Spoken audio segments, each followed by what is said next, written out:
Hello, hello, hello. Hola.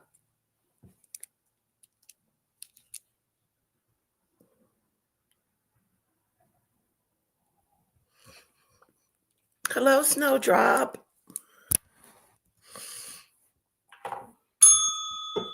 Welcome to the Mimi Show.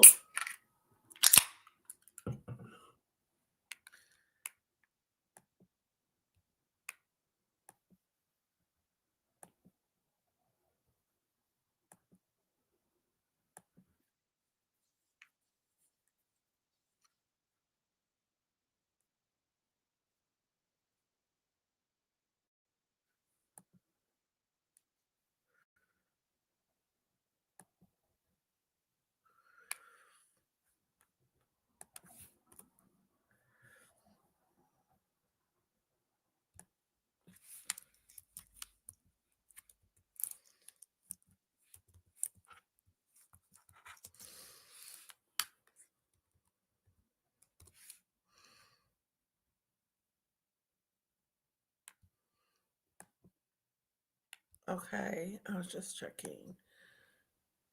Checking. All right.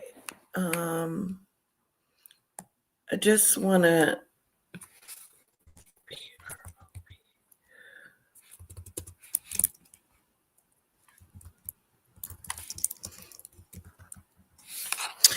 Hello, hello, hello. Come on in.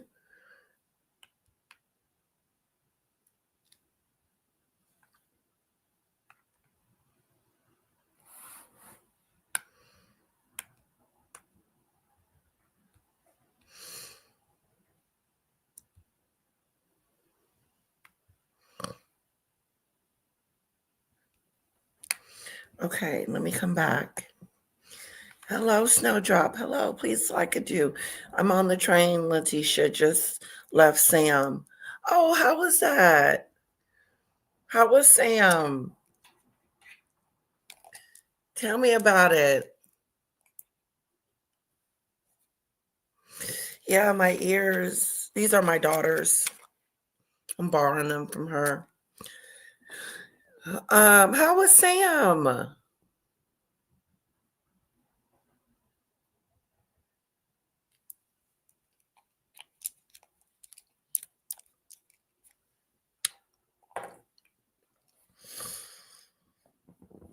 Hello, hello, hello. Come on in. We're going to talk about the villain. We're going to try to move past the daddy situation. I doubt that because it's so situation.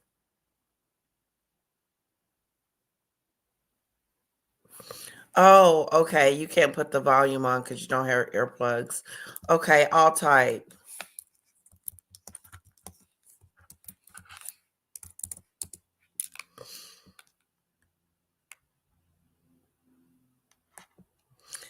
Hello, hello, hello.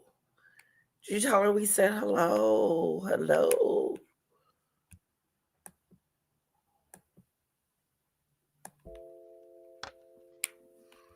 Put my music on.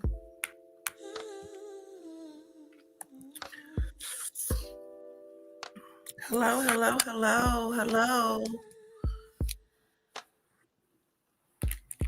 It's Lady Leticia. Leticia.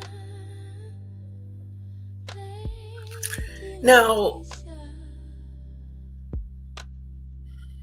Lady Leticia. Oh, Lady okay. Leticia. Hello, Payne. Leticia. Lady Leticia. Lady Leticia. You put it on. You put it in. Did you email it to me?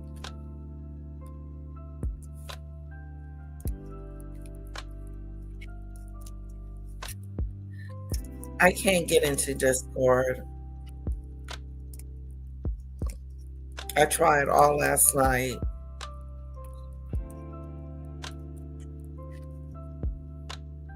Hello, Sunflower. Megan released holiday family photos in People magazine, and Archwell Foundation has restructured as a fiscal sponsor after releasing 2024 IRS 99 report.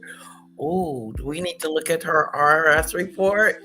Let's see what Paula M is talking about.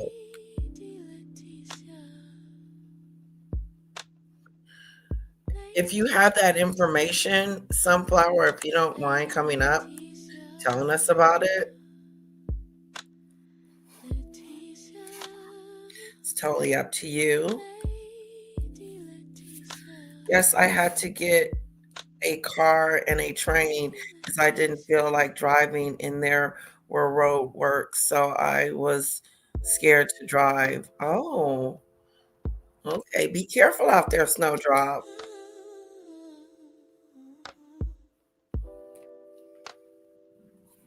Okay, let me see if I can look at it. It's Lady Leticia. Whoa, whoa, row your boat Leticia. gently down the stream. Merrily, merrily, merrily, merrily, life is but a dream. Lady Leticia. Lady Lady Letitia. Leticia. I'm gonna give it up for my girl Danny Robinson. Leticia.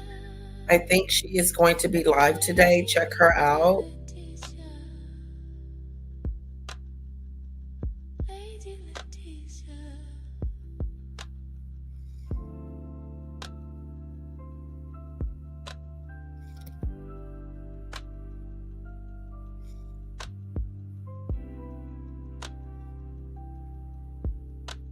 Oh, is it the two balls?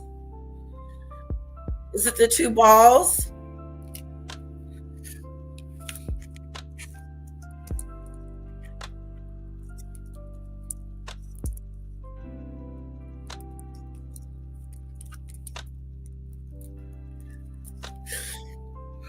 I can type with these nails, okay?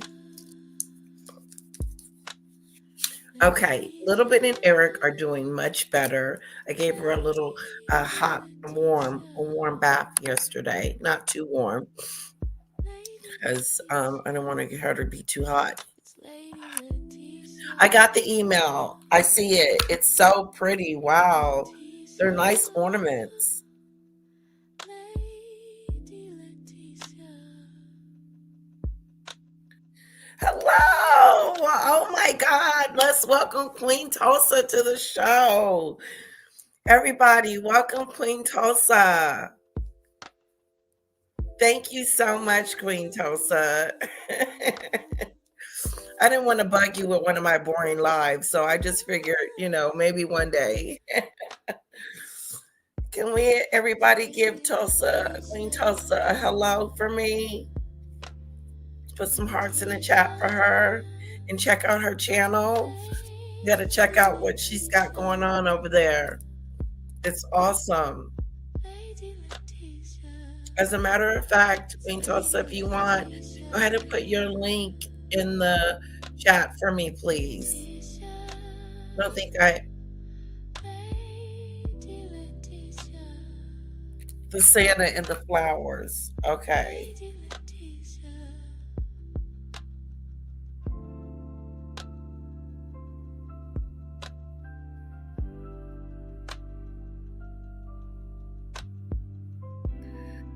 Okay, yes, I made the color one. Okay, the red and the green. And Sam made the other one. Okay. Can I show it?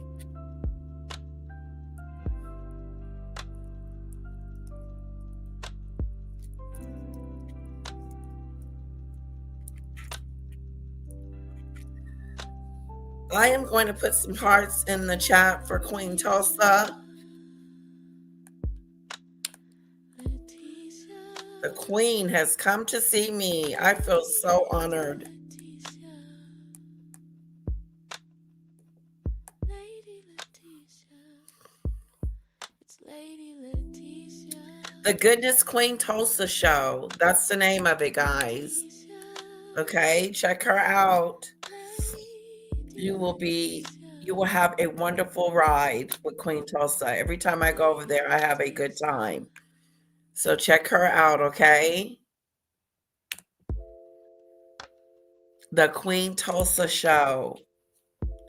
The Goodness Queen Tulsa Show. The Goodness Queen Tulsa Show. That's it right there. Oh, It's Lady Leticia.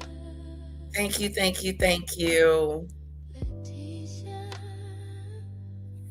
Okay, awesome. I will. I will.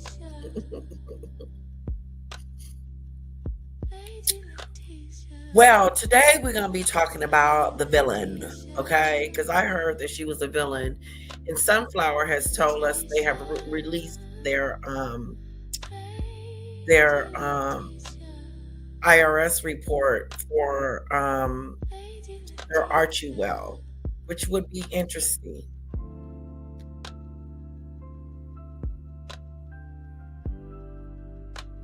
Okay, you've only had a few hours to look into it, and I've been looking at the financial report too. I had to take a break and relax, so I came here. Okay, so Sunflower has the report, and whatever she finds on there, hopefully she'll share with us. Okay, but their financial report has come in. I remember Paula talking about their financial report and so on.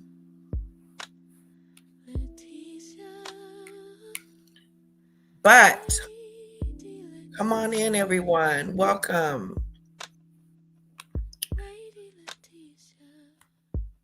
We are going to.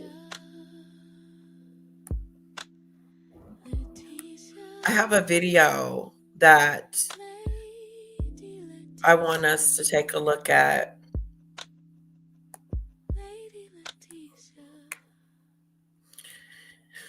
I put it in my playlist.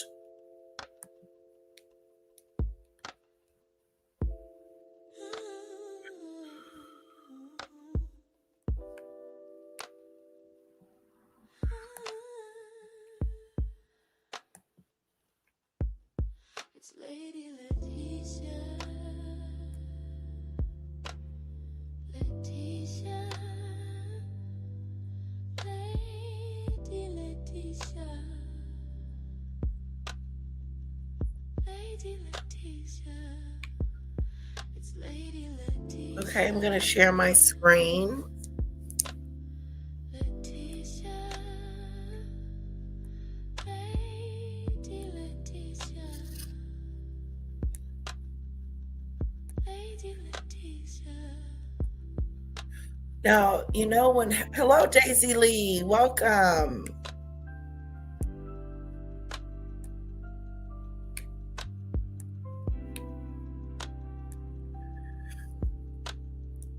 Hello, Demon Dictator. Welcome, welcome, welcome. Welcome, everyone. Welcome. Welcome to the Mimi Show. All about me. Not literally me. Meghan Mimi.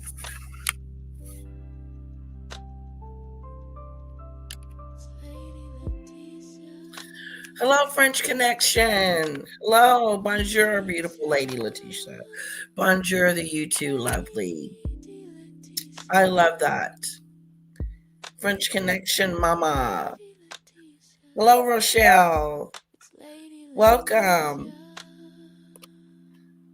I have some new people in the house. And don't forget, Queen Tulsa is either here or came by to visit. So check out her channel, okay? Yeah, I got my Minnie Mouse ears, my daughter's Minnie Mouse ears from what do you call that? Disney World, Disneyland, Disney. Some fun today. And then the red represents Christmas, I love her Mickey Mouse ears.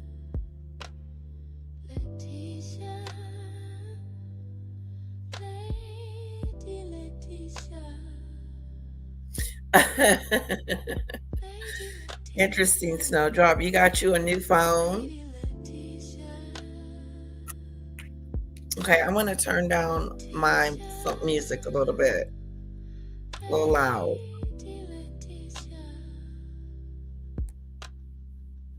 There, a little better. Anybody else got any new news besides her being a villain? No, Sunflower has let us know that their IRS report has come out.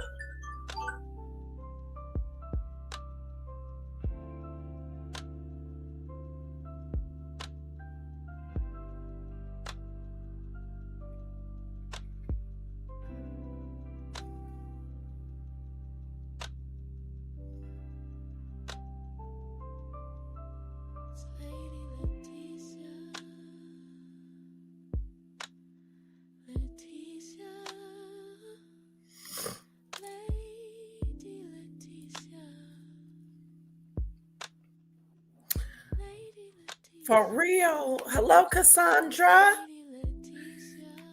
Hello. Welcome to the Mimi Show.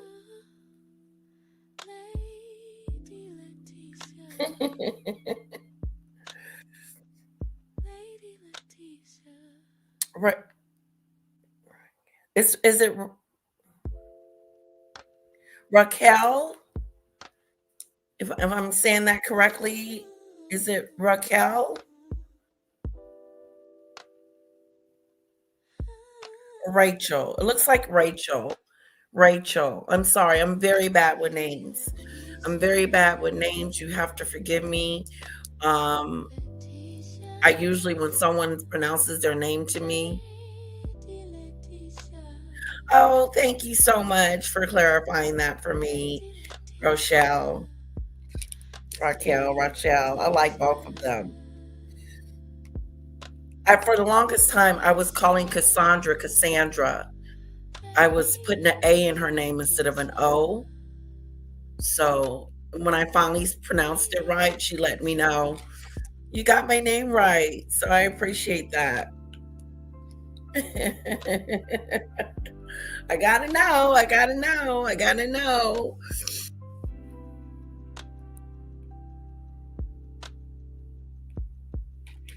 Yes.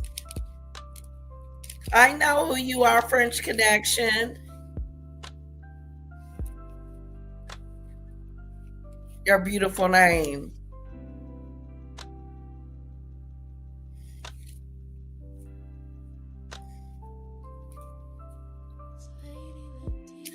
Oh, my ears. Yes. I got my ears on today.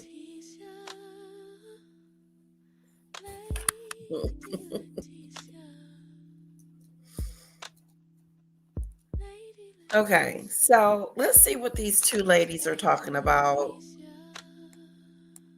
We've ever had. And we went and touched a third rail that no other media outlet is touching. So maybe they should. Maybe we will inspire people to question harder Meghan, the way that Meghan's stories seem to always evolve, with no one like People Magazine or Harper's Bazaar saying, that's interesting because you didn't say that 10 years ago. She just seems to have a very interesting relationship with the truth and with her past specifically. Like, she is shameless when it comes to rewriting her history. Hello from New York. Yeah.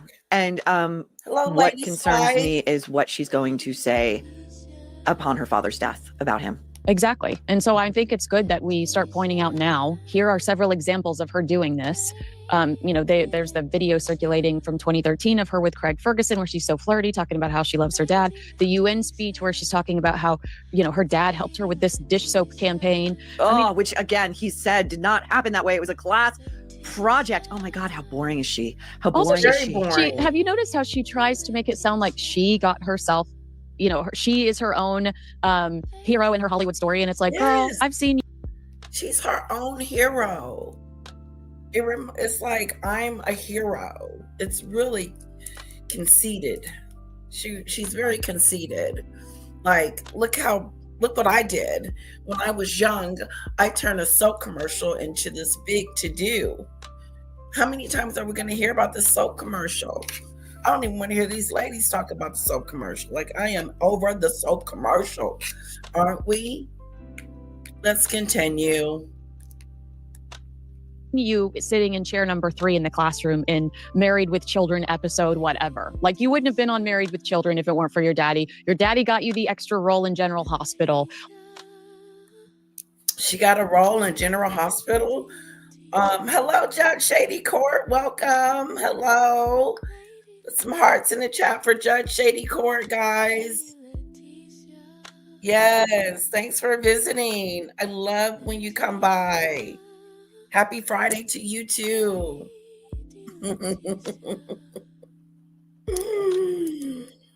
Judge Shady Court. Love you, girl.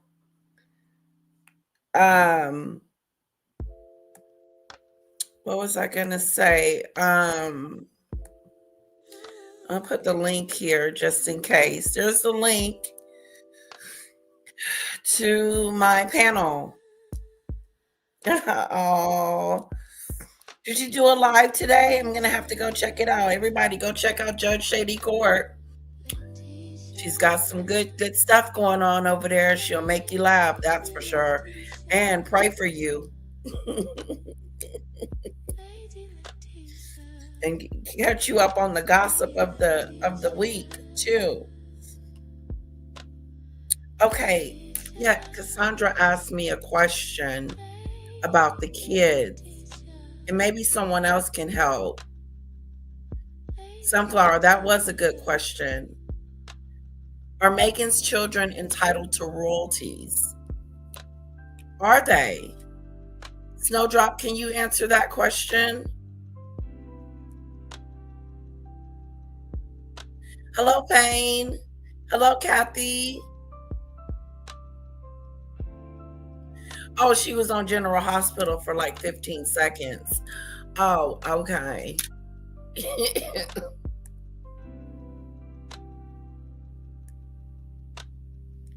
That was a good question. Hello, Lisa.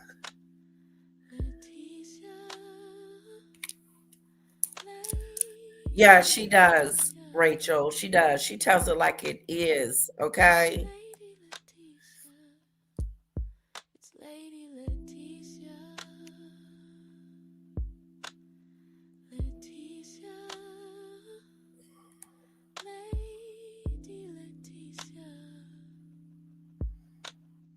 Oh, Great Britain. I can't wait to come and visit you guys. Okay. Mm-hmm.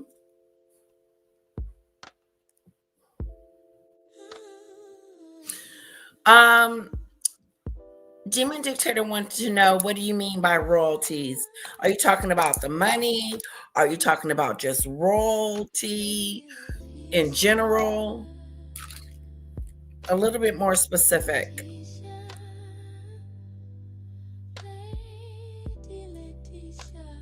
Like, like, you cannot just ignore the fact that this man gave you so much of what you have today, Daisy so many of the Lee. opportunities that led to another one.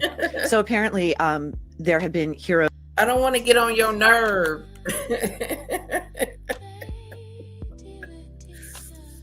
Oh. Lady Spice, another Londoner. There it is, a Londoner. In general, she says. Demon Dictator, hey there. You did a great job on the Diddy review. Oh, yes. Let's give it up for Demon Dictator yesterday on the Diddy review. I learned a lot for a moment and felt sorry about his upbringing. I did too. Like I was thinking, like, he was going through these parties when he was younger with his mom. He learned this behavior from his mother, in a sense, right? You did excellent. You didn't seem nervous, Demon Dictator. You came off very good, very clear, very knowledgeable, and it was wonderful. I didn't know you had saw the documentaries. I haven't watched them. Is it good, Demon Dictator?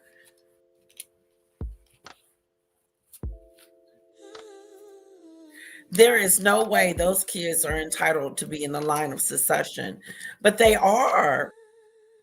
They're in the line. They're on the website, aren't they?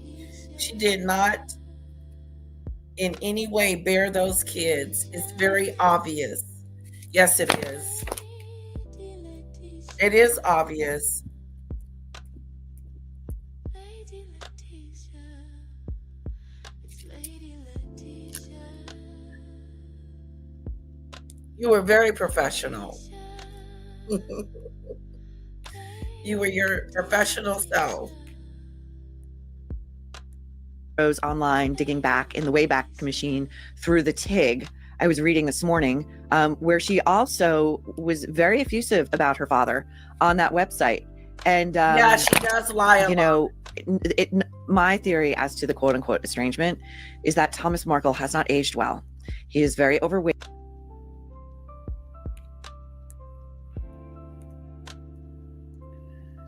Hello, Demon Dictator. Hi everyone. I thought I'd just pop on for a minute because I'm going to rush out in a little bit. So I thought I'd just pop on. Okay, yeah, sure. Welcome. Thank you.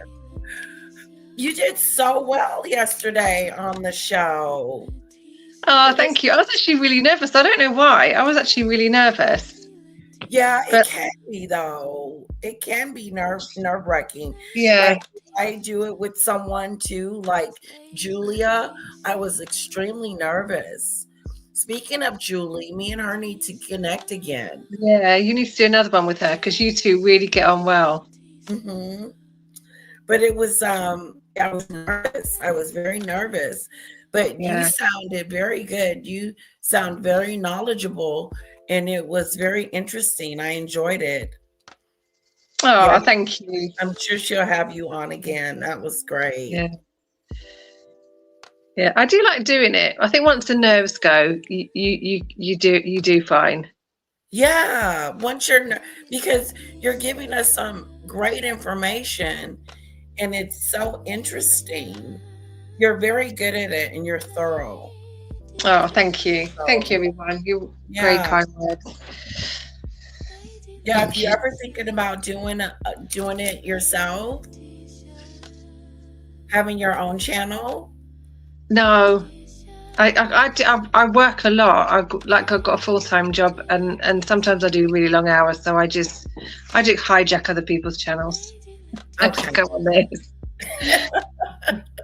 I understand. I wonder how it's going to be for me when I transition over to working and Yeah. trying to do a live every day is going to be difficult. Yeah. Yeah, Well, your subscribers are going up. Hopefully, you can do this full time. I know. Oh, well, So wouldn't that be well. wonderful? Your channel is doing so well. Your replays are great. Your subscribers are going up all the time. Fingers crossed you can do this full time. You can make it work. Wouldn't that be wonderful? Oh, wow. If I could make it work full time, that would Yeah. just be Fingers crossed you can do it. cross.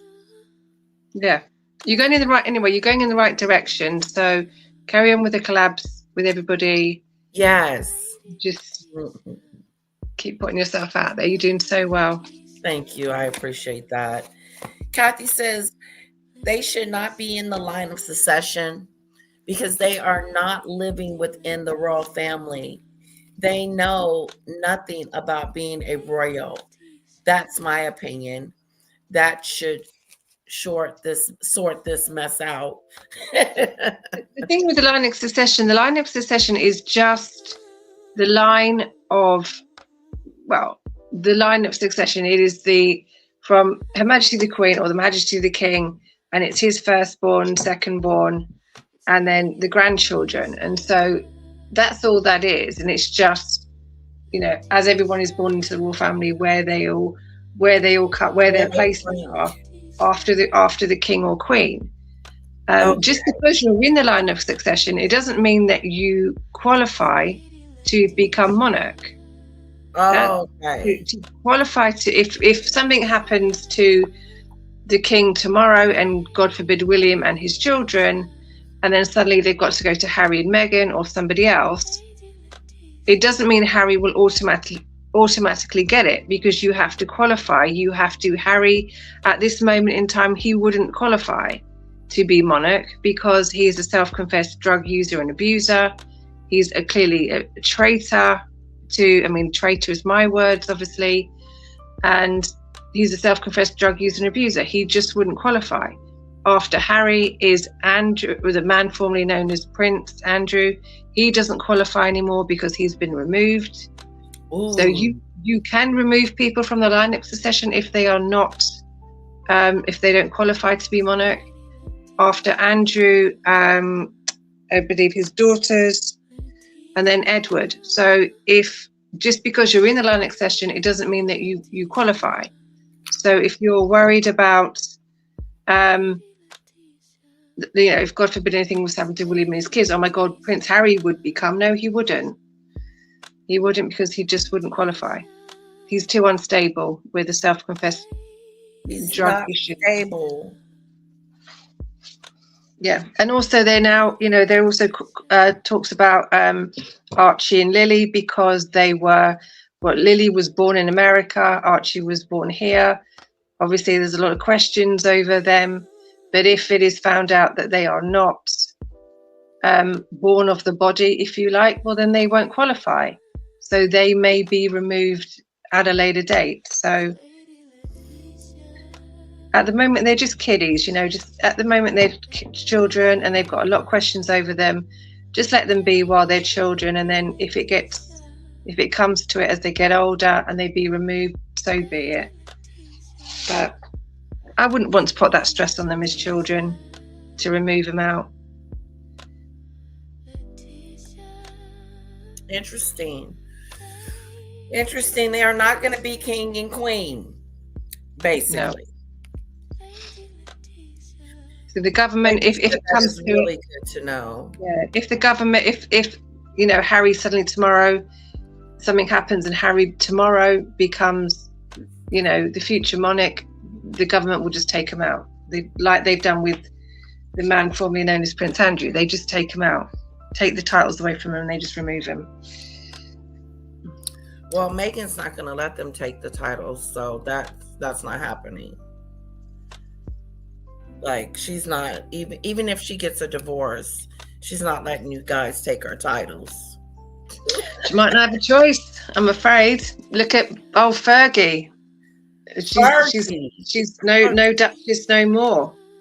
She's not a duchess anymore. And she can take William to court as much as she wants to, because that's picking up again. Sorry, love, it's gone. You should have behaved. You should have behaved yourself.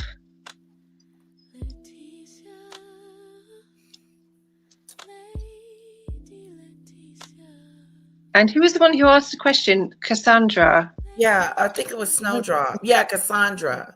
Royalty. It depends what you mean by royalties. If it royalties in terms of money, well, they haven't done anything to have that. They haven't produced anything for them to get royalties from. So you're right, Cal. In that respect, no. I agree, Rachel.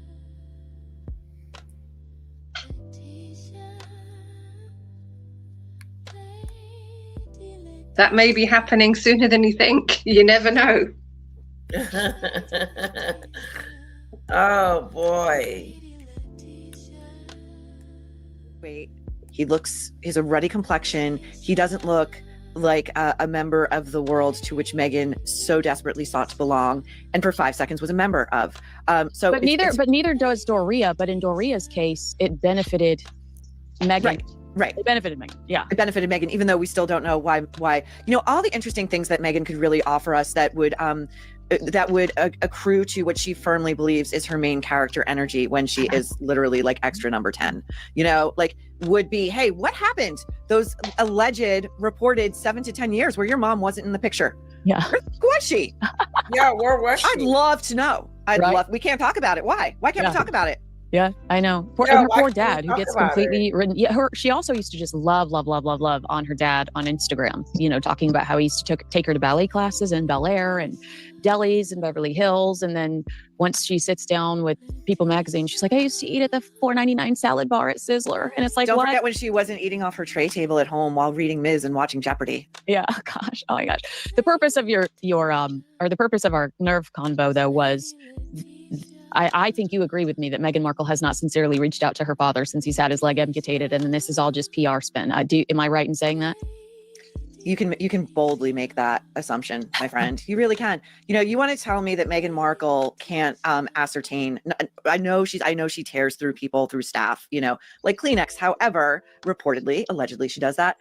She could easily. Thomas Markle has said that his phone number has not changed. That's wild. That was the wildest quote to me. Yep. I mean, I was floored when I read that. Me too. How many people do you have in your phone book who you haven't spoken to in like 15 years? I've got reams of them. A lot. There's no way this trick doesn't have contact info for her father or any of her estranged half siblings. Well, let's talk about. I love this story. This is not the first time Kitsen's done this, but Meghan Markle has been labeled Villain of the Year and a Montecito diva by LA Boutique Kitsen. The trendy Robertson Boulevard store has included her in a gallery of holiday hypocrites featured in its scathing Christmas window display. They named Meghan one of 2025's villains alongside Governor Gavin Newsom, George Clooney, and Katy Perry. I like Gavin Newsom. You like him? Apparently he's hated. I don't know why he's hated. He may be the next president. Oh. he's the governor of California, isn't he? Yes. Gavin Newsom. Yeah.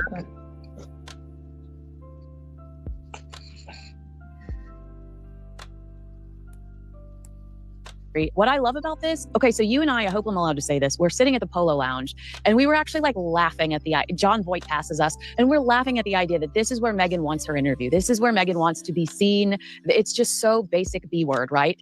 And I love this about Kitsen because that this is the type of store Meghan loitered around. Trying to get papped when she was going to 90210 and Shakira auditions. Kitsen was the place where Tori Spelling would pour out and Paris Hilton would pour out. Want to be seen. Probably does kill her. In the aughts, Kitsen was like the place in LA for all those, little reality stars and the Britneys of the world and the wannabes. And they really hit their apex when they issued Team Angelina and Team Jennifer t-shirts, at the height of the Brangelina thing, and like Us Weekly always. Rachel, it was the worst. It's the worst thing that she has done thus far is throw her father away and leave him over there in the Philippines with one leg, and not a phone call, not a visit, but a letter saying that I never want to see you again. I never want to see you again.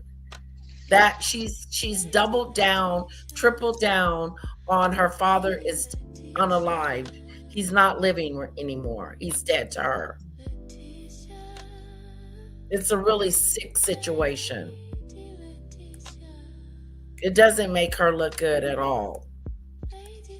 Had like a reporter just parked outside to see what was going on in Kitsen. It's not really relevant anymore. But Meghan had some real stiff competition. We've got the Blake Livelys of the world. We've got the Ryan Reynoldses of the world. We're compiling major lists right now for the Nerve Awards, which are airing next week. Meghan, don't worry, you're well in the running. You're well in the running for a lot. But yeah, she's really gone to ground, which tells you, I think, that she's really kind of panicked because she can't strategize her way out of this one. She can't. Well, I did some of her worst moments. I did a video of her worst moments, and I thought that it was so funny because the first few comments off the top were like, "We got 30 days. Like, what are you doing? We got 30 days. Like, there's plenty she could do." It's interesting to me that we are moving on to the next subject when, about her father. I guess there's nothing else we can do about it or say about it. The fact of the matter is that she doesn't give a dang about him. Period. End of discussion. He's dead to her. She's made it very clear. Let's move on. Let's talk about something else. Yep, she's made a decision. Her decision is final. That's it. She's the world has got to get over it because I've made my decision, no matter how cruel it is. Yeah, It's awful, especially doesn't it make her look makes it look horrendous. It makes her look horrendous. It does, because she was gushing over that man. The world needs more men like my father. She just made him out to be everything, and just cut him off like that. It's awful. It really is. It's heartless. It is very heartless. And I'm with Rachel. How does she sleep at night? How does she lay her head on a pillow and sound asleep? I couldn't do it. She was even hosting holiday stuff while her father was in the hospital, like business as usual, moving on. And like Heather said, you got all these puff pieces out there now about her new film debut. She put out a picture of, did she do a family photo, Christmas photo? Oh, let me say, I've been so busy today. I haven't even seen any gossip. I know she was given the Kitson. She's not yielding. The Kitson stores. They named her Villain of the Year. Villain of the Year. Villain of the Year, and she got that. She deserved that one. She deserved that one. Let me look at see if I can see their Christmas card. Yeah, she got Villain of the Year. Let me see. I don't see a Christmas card on her Instagram. But look at this girl. She is clueless. Look at this. Look how clueless she is, and her dad's in the hospital. Do you know what? I couldn't possibly, my heart and my soul wouldn't let me know that one of my family members is sick in a hospital and they needed help. They needed help. They called on you. You know that they need help. You know that your father wants to see you again before he dies. But you don't care about none of that. All you care about is this Christmas. And she's got a flat ass. Sorry. It's flat as a pancake. It just looks so it's heartless. Look at her. Like she's Susie Homemaker. Like she's Martha Stewart. Oh.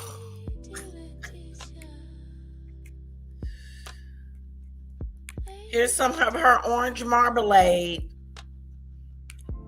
I didn't care for it. It wasn't good to me. So she posted this 2 days ago. She's moved on from her father's illness. Yep. It's my like I said, my heart and my soul would not allow me to leave one of my family members in hospital in another country and not help them. I couldn't. And move on. Look how she's moving on. I done moved on. It's just disgusting. You are disgusting. Well, the girl's got to make some money because she's running out pretty quickly. She's running out of it. I put a Christmas card in the private chat. They just released it today, and a video. Oh, okay, I will pull it up. Just a sec.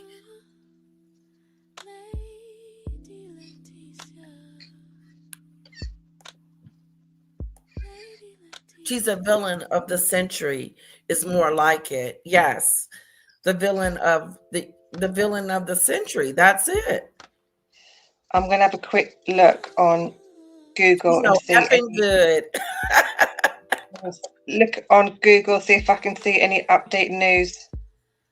I had a manic day today.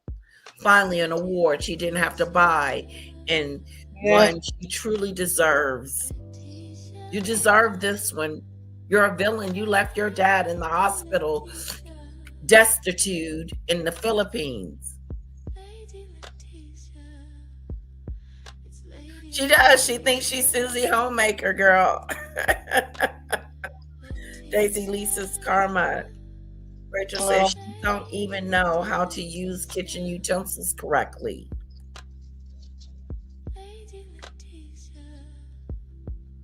Can you imagine getting her poop jam for a Christmas present? No, I would be upset. I don't want that as a gift. No, thank you. I wouldn't be upset, but I wouldn't be all excited about it. Here's her Christmas without the kids. Here's her boring Christmas card. Apparently, Harry and Meghan, you can have dinner with Harry. Breaking news. Breaking you can have dinner with Harry and Meghan for £100,000. $100,000?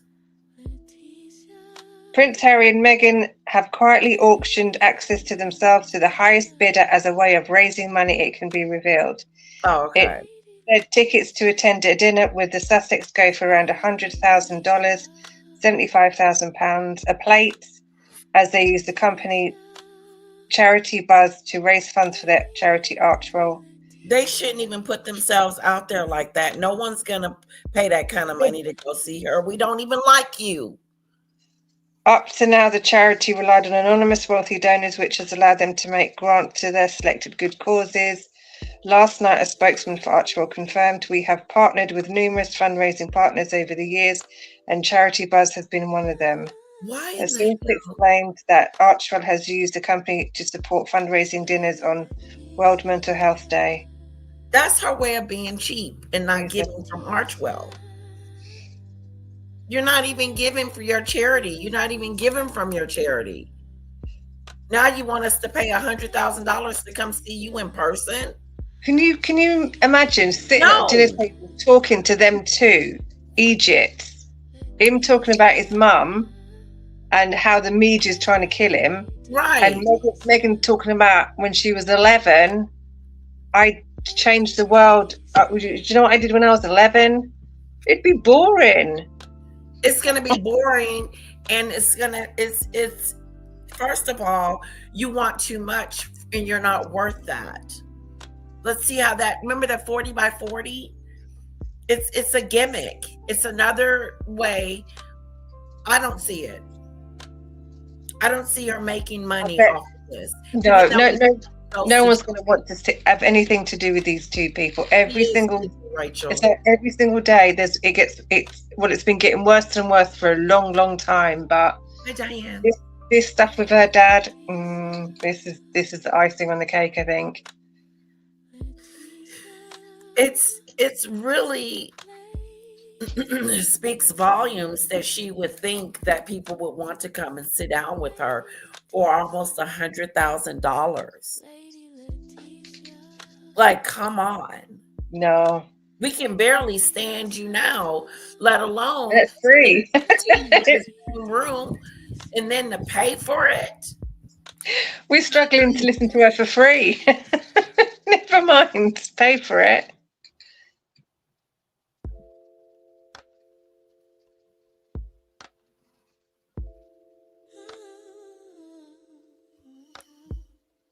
As I mentioned earlier this week, Archwell is going into the fundraising genre. So is that what that is, a part of fundraising? Yeah. That's Meghan's idea. You know, she came up with that. Because I think all their donations have just dried up, so they're now trying to find something else to do. It's Maureen. That's probably coming. That's coming sooner than you think. Maureen said they're gonna be at the corner selling socks. Next year, that's next. That's next year. They're two thugs. They are. They don't give to charity. They don't. It was proven when it was investigated, but they get away with it. That's right, Rachel. They're not giving from their charity. They're not. Now they're going into fundraising.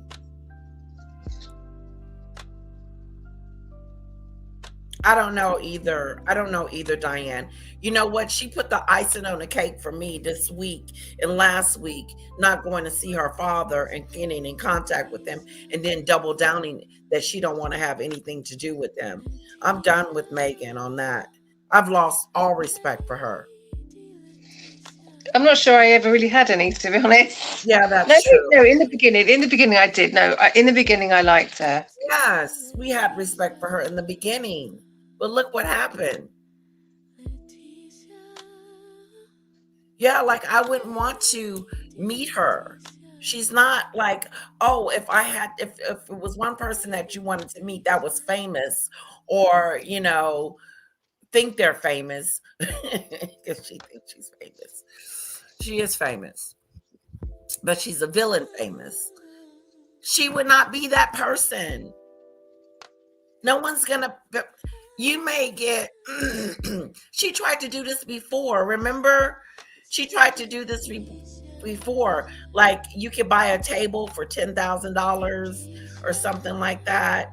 She had something going on to that effect, and nobody went. Nobody. Yeah. Yep. Well, look at all the things she's exactly 40 by 40. All these tables, nobody wants to have anything to do with that. And that was a long time ago. You have to be popular first. You have to be you can't talk about yourself in the news and in articles to pump yourself up. Yeah, you can do that, but you have to gain the respect of your audience. Who are you targeting? Because the young people have left you by the curb. They don't mess with you. She doesn't relate to the teenagers. Okay. Rachel said I gave her the benefit of the doubt in the beginning, but as soon as I watched that engagement interview, I saw something was not right with her, and a lot of people saw this as well. Yep, I think it was the interview. See, I gave her grace. I gave her all the way up until no one thought I was okay. No one checked on me. I'll put the link to the Villain of the Year thing. It's in the Daily Mail, though. I'll put that in the private chat, too. Yeah, that's what they're talking about, these two ladies. Okay. And I thought, what can she do in 30 days?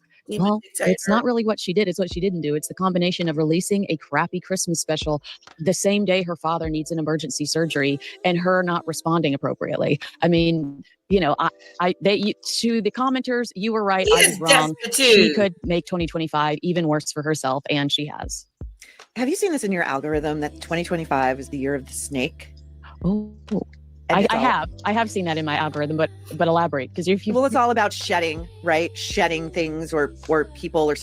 I like that, shedding things. That's what we're going to do on New Year's. We're going to shed people and things in 2025 that meant us no good, and we're going to slither on into 2026. Okay. Slither in. Oh, I finished my Harry and Meghan quiz, so I've got my 2 quizzes done. All right. And I'll make up one. Yeah. They're very simple, because if everyone's got to type it all in the side chat, I made them really simple. Meghan has left her daddy in the Philippines to rot.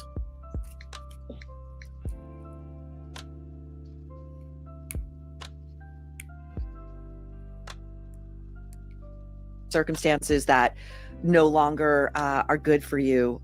I wonder if we're all shedding Meghan Markle this year, if we're closing out 2026 is apparently year of the horse. So it's a really strong energy. You know, it's about moving towards things and nothing. Are we shedding her in 2026 because of how she treated her father? Are we appalled? Are we done with Meghan? If we No, stop talking about, it gives us good. She still gives good content. yeah, she gives good content. Good content. Yes, We yes, yes.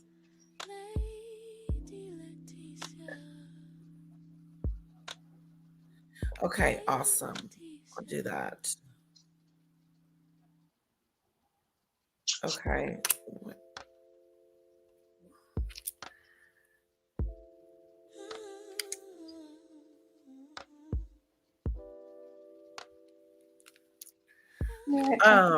Sorry about that.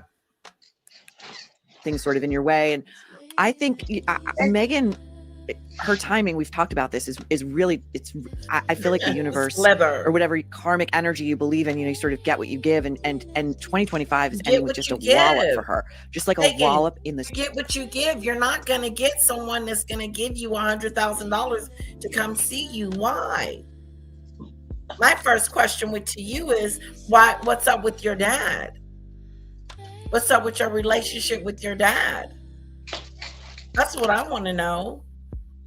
Have you kicked him to the curb again?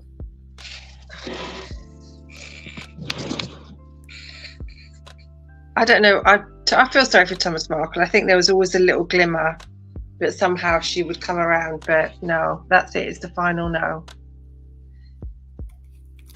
That's right, Rachel. He treated her good. A lot of people treated Meghan with respect and dignity and grace and love and kindness. And look at the return.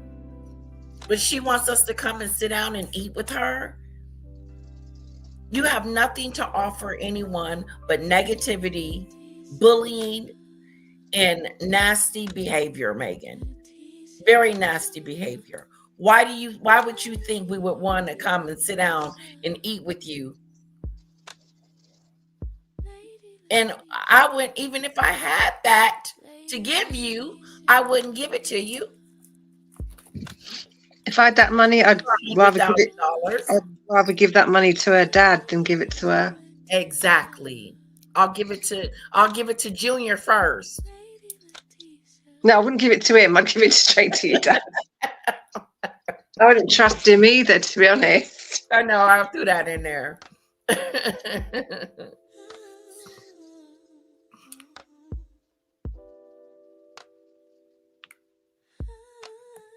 Yeah, I wonder what Paula M is going to have to say, because I know she's all over that financial report. Hello, Yes, Michelle. she will be. Yes, she will be.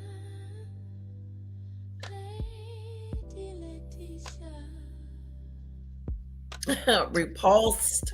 Meghan, you got people repulsed because of your behavior.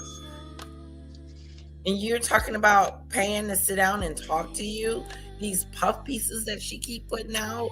We're still talking about your dad. While you have moved on, people are still talking about him.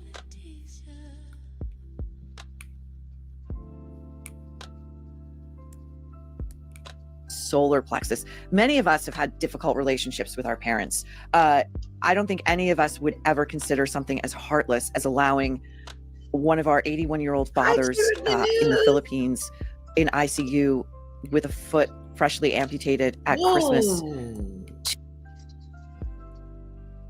Hi, Tune In News. It's so good to see you. Thanks for stopping by. She is infamous. Yes, girl. And you are infamous not for the reasons that you think you are. You're infamous for all the wrong reasons. For all the wrong reasons. My goodness gracious, girl. You have finally managed to ruin the little reputation that you had left. It's all gone to poop land. Poop land.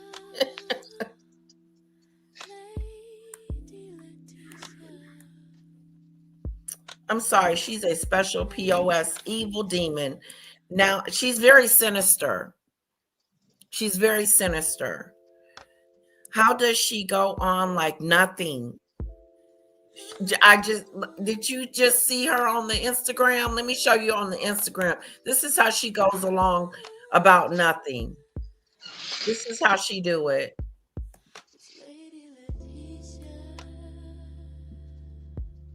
This is how she does it.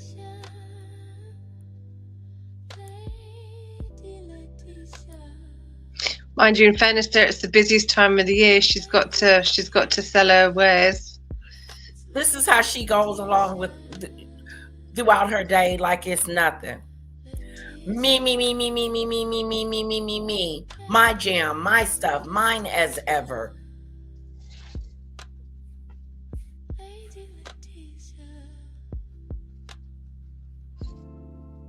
Girl, you are a sorry piece of something. You are sorry. She's got such a perfect little world. It's the perfect little world. Everything is perfect. The tree is perfect. The World box is perfect. It's my tree's perfect. The stockings are perfect. Everything is perfect. See?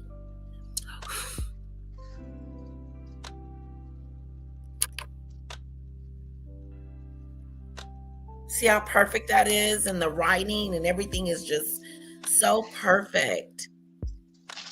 Let's put this under the tree. What you putting it under the tree for? Like somebody said, I don't want that. That is not a good Christmas gift, okay? Maybe the chocolate and the candle, but I don't know about the jam scam. See, Royal Daily Tea, she tried the chocolate and said it was so awful.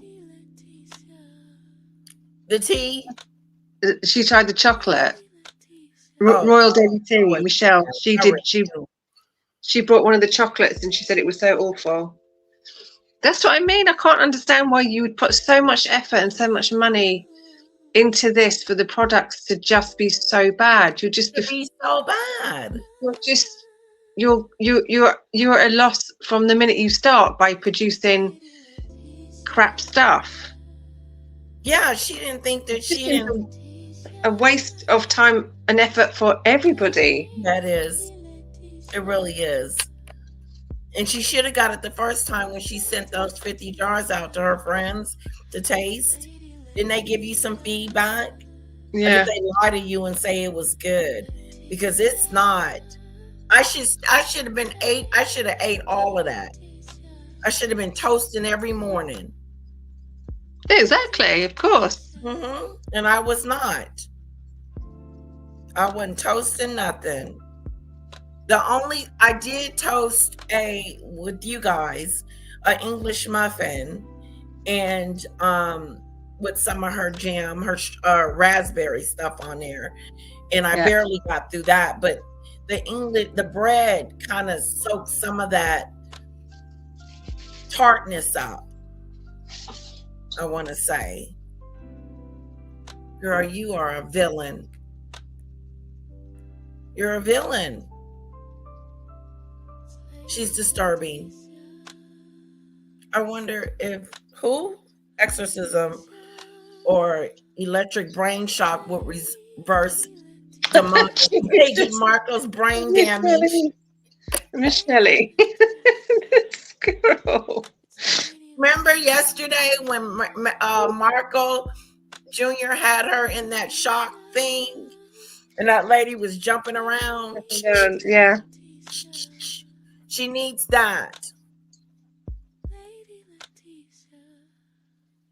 She's an evil idiot. Something seriously is wrong with her. It is.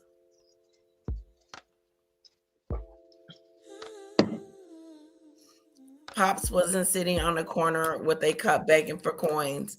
No, not yet. Not yet. It's not like Debbie, I believe that Thomas addressed it. All the insurances and everything, Medicaid, they can't claim that in Philippines, which is stupid for them to have gone there in the first place, knowing that he's in poor health and that he's not covered. Yes. Which is the stupidest thing to do in the first place. But I think that they are paying for everything out of pocket, so they do need the money.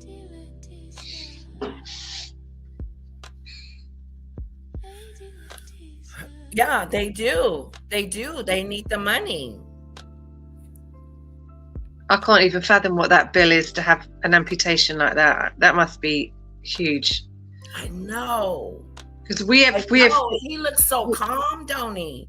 yeah. Well, he's probably off his face on drugs. He probably doesn't even know what's going on. But Yeah, I mean, we have free healthcare in this country, and it's not great. I mean, obviously you can go private and pay for it, but luckily it is free for us. Well, it's not free because we pay for it out of our taxes and national insurance and stuff like that. But if you go to the hospital, you don't be seen. Yeah, you can. If we go to the hospital and have an operation, we don't pay for it. Like, you don't get a bill at the end of it. So I can't imagine what that must be like to get these bills of like thousands and thousands of pounds just to have an operation. I can't imagine that.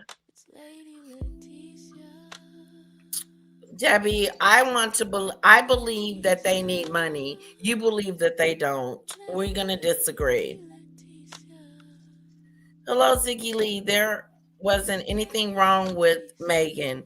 What? She doesn't she doesn't have a feel guilty, so everyone is wasting their breath. Well, we're just discussing it. And to be honest, I'm shocked. I'm shocked at her behavior. I am. I will never be able to get used to this behavior. Ever be able to get used to this behavior.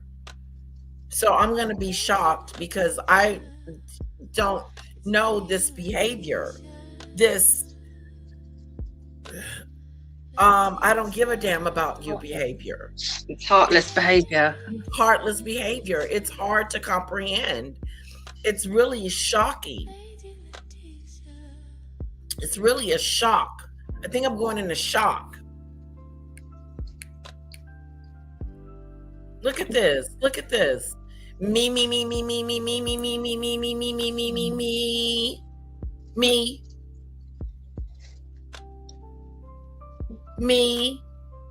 Business as usual. Screw my dad. I'm not worried about him.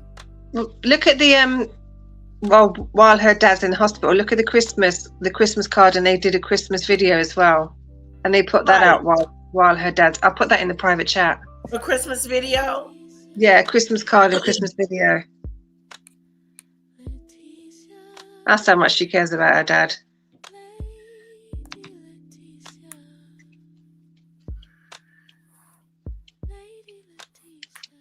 A deranged Meghan Markle fans who call him up to 20 times a day after he named her Villain of the Year. There was a link before then, so there's two links. The first link is the Christmas stuff, and the second link is the Villain of the Year.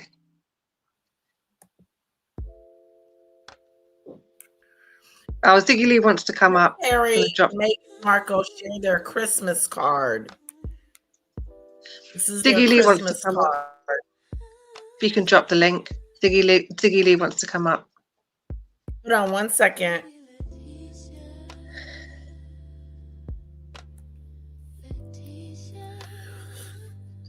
Yeah, selfish. No, Debbie, that's funny. Debbie, that is funny. Family pictures with Meghan and Harry.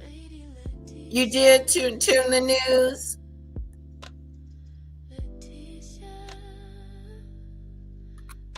She can shove her behavior.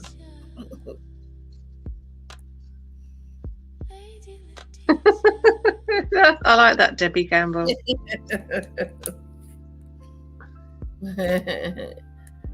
I'm at the hospital right now trying to find a quiet spot. Can you drop the link? There it is, honey. Yes, on a bridge. You saw a picture of them on the bridge. The definition of infamous, well known for bad quality, or deed. Hello, Ziggy Lee. Hey, darlings, how are you? Can you hear me okay? Yes, we can. Okay.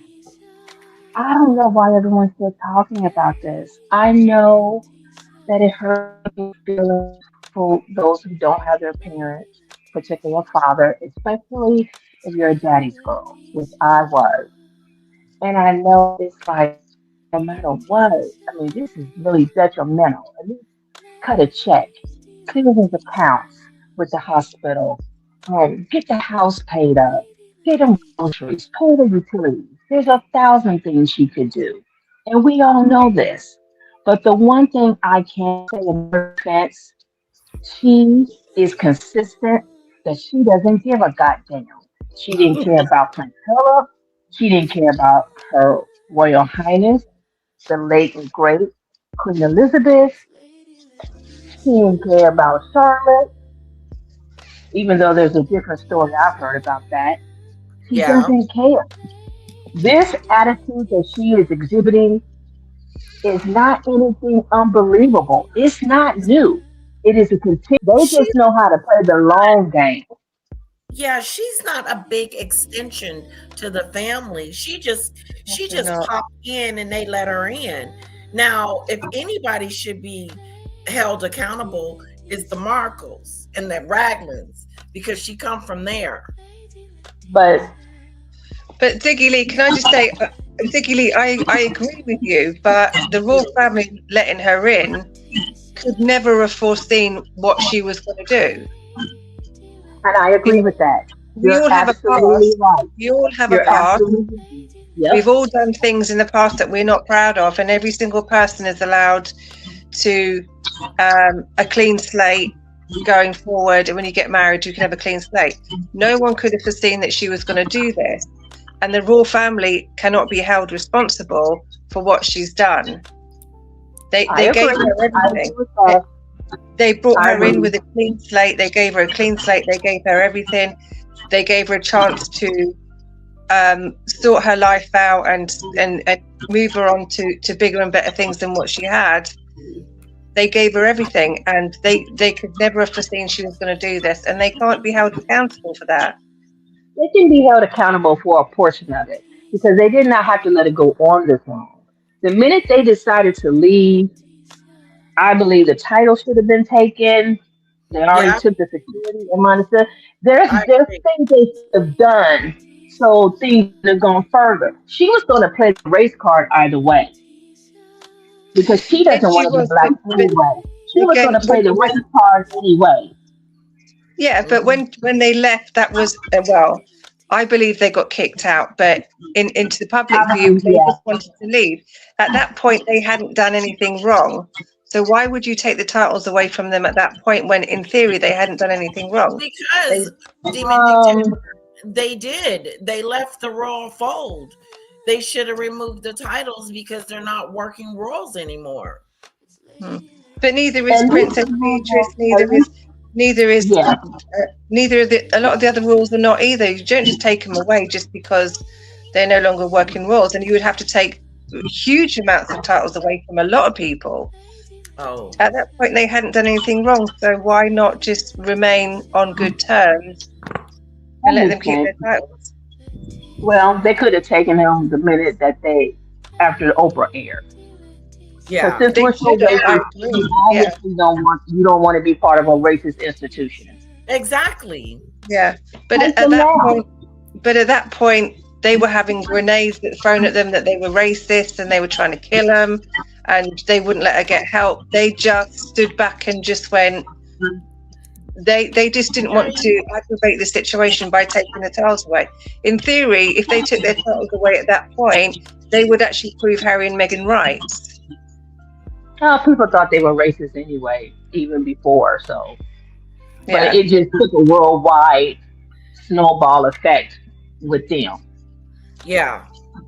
Yeah. I don't know. I hate to say this, but if she was in my family, they would have been had a homegoing service for her. I would have been took care of her a long time ago. It Like wouldn't have cut been her off. 7 years. No, a homegoing service. It would not have been 7 years.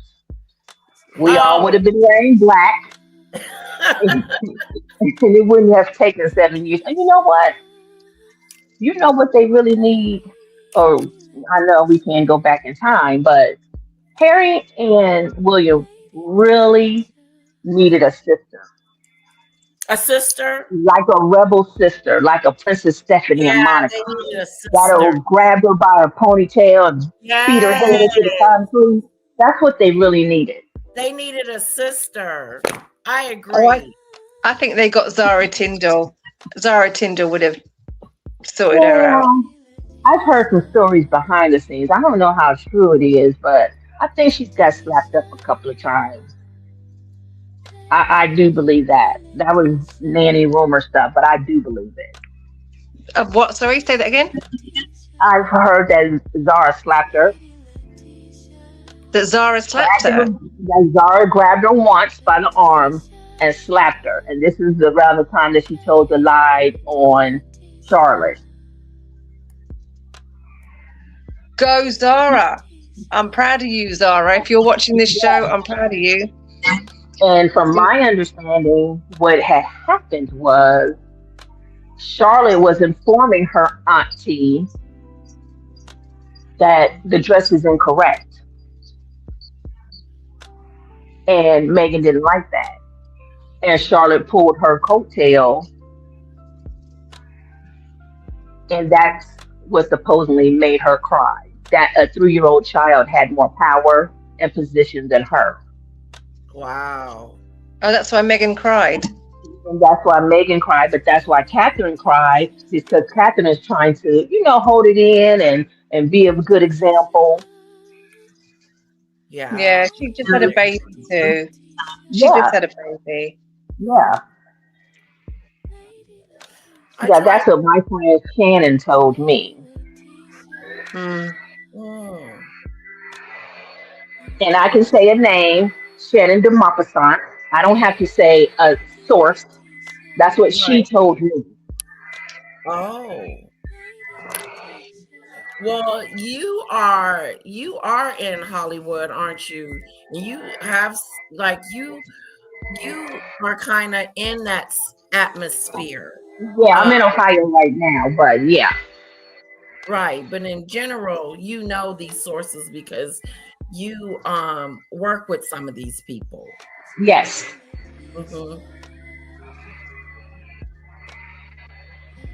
It's So, gonna be word on the curb is Megan got slapped in the face. and grabbed by the arm. Oh, okay. Good. She needed that. So Zara slapped Megan and William slapped Harry. It's still So Zara slapped Megan and William slapped Harry. Good, they Isn't deserved that it. something? Now, if that really happened and it's true, which my girlfriend gives me pretty good information that comes to pass, how come she hasn't told that? yeah, that is that good question.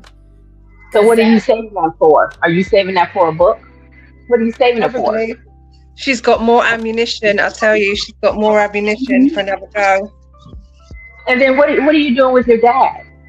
What are you going to do with him? Yeah, Because what do you do?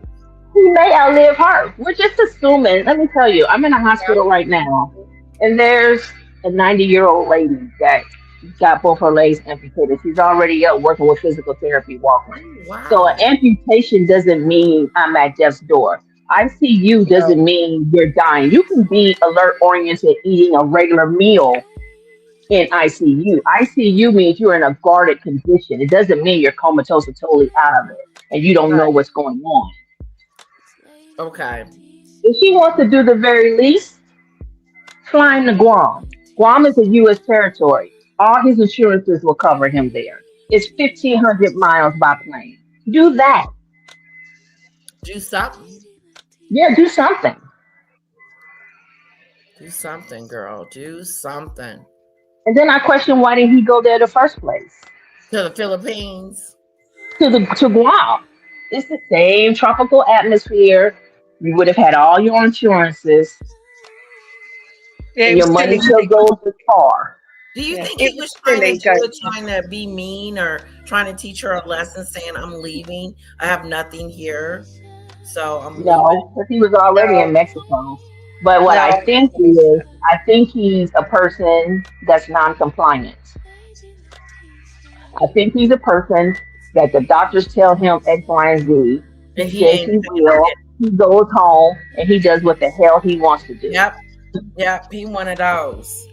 And That's he's what only you going got to it go from. to the hospital. Yeah, he's only going to go to the hospital If it's when he dire. feels he's going to die. Yes.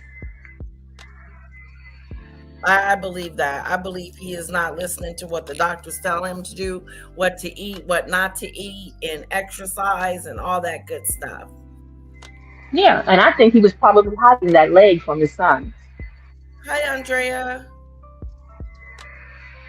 Yeah, I agree. I agree too. Labor Party is anti-monarch. Yes, they are, Debbie. Interesting. What do you think about him playing polo on the snow? Who, Harry? Yeah. That's the craziest thing I've ever heard. But Yeah, I okay. haven't heard of it either. Oh, okay. Okay. Is it a like what do I want to say? Is it like a charity event? Oh, I don't know. Is it a charity event, Demon Yes, Dictator? it was. Yes, it was. Okay, well that explains it. Okay, TS. What do you think about Samantha? She the only one that got some damn sense. She, She the only one ain't there. Yeah. well, she can't get there. Why don't Right. you fly her there to see him? I mean, there's just all kind of things you can do. Yeah. Everyone's in Yeah. such an uproar. Why don't they get a GoFundMe, raise it together to fly Samantha to see her father? Yeah. And So I why have is a question. Stop dogging Miranda, Marissa, whatever her name is. Stop dogging her. Quit. She's a non-factor. Everyone's saying she's a non-factor, but everyone's making her the star. Take all this effort and do a GoFundMe for Samantha, so Samantha can go see her dad if that's what she wants to do. yeah, that's But a good idea. Samantha's been kind of quiet. I think she's got something in the works as well. Mm. And I didn't really like her at first until I started doing some background research. And what Yeah. I can say is that everything that Meghan has said or everything that Meghan has done, Samantha has already done that. It's Samantha that has the bachelor's degree and the master's degree. It's Samantha that was the model for once Right. she has She time. was It was Samantha that was in acting first. do you know she played on that college?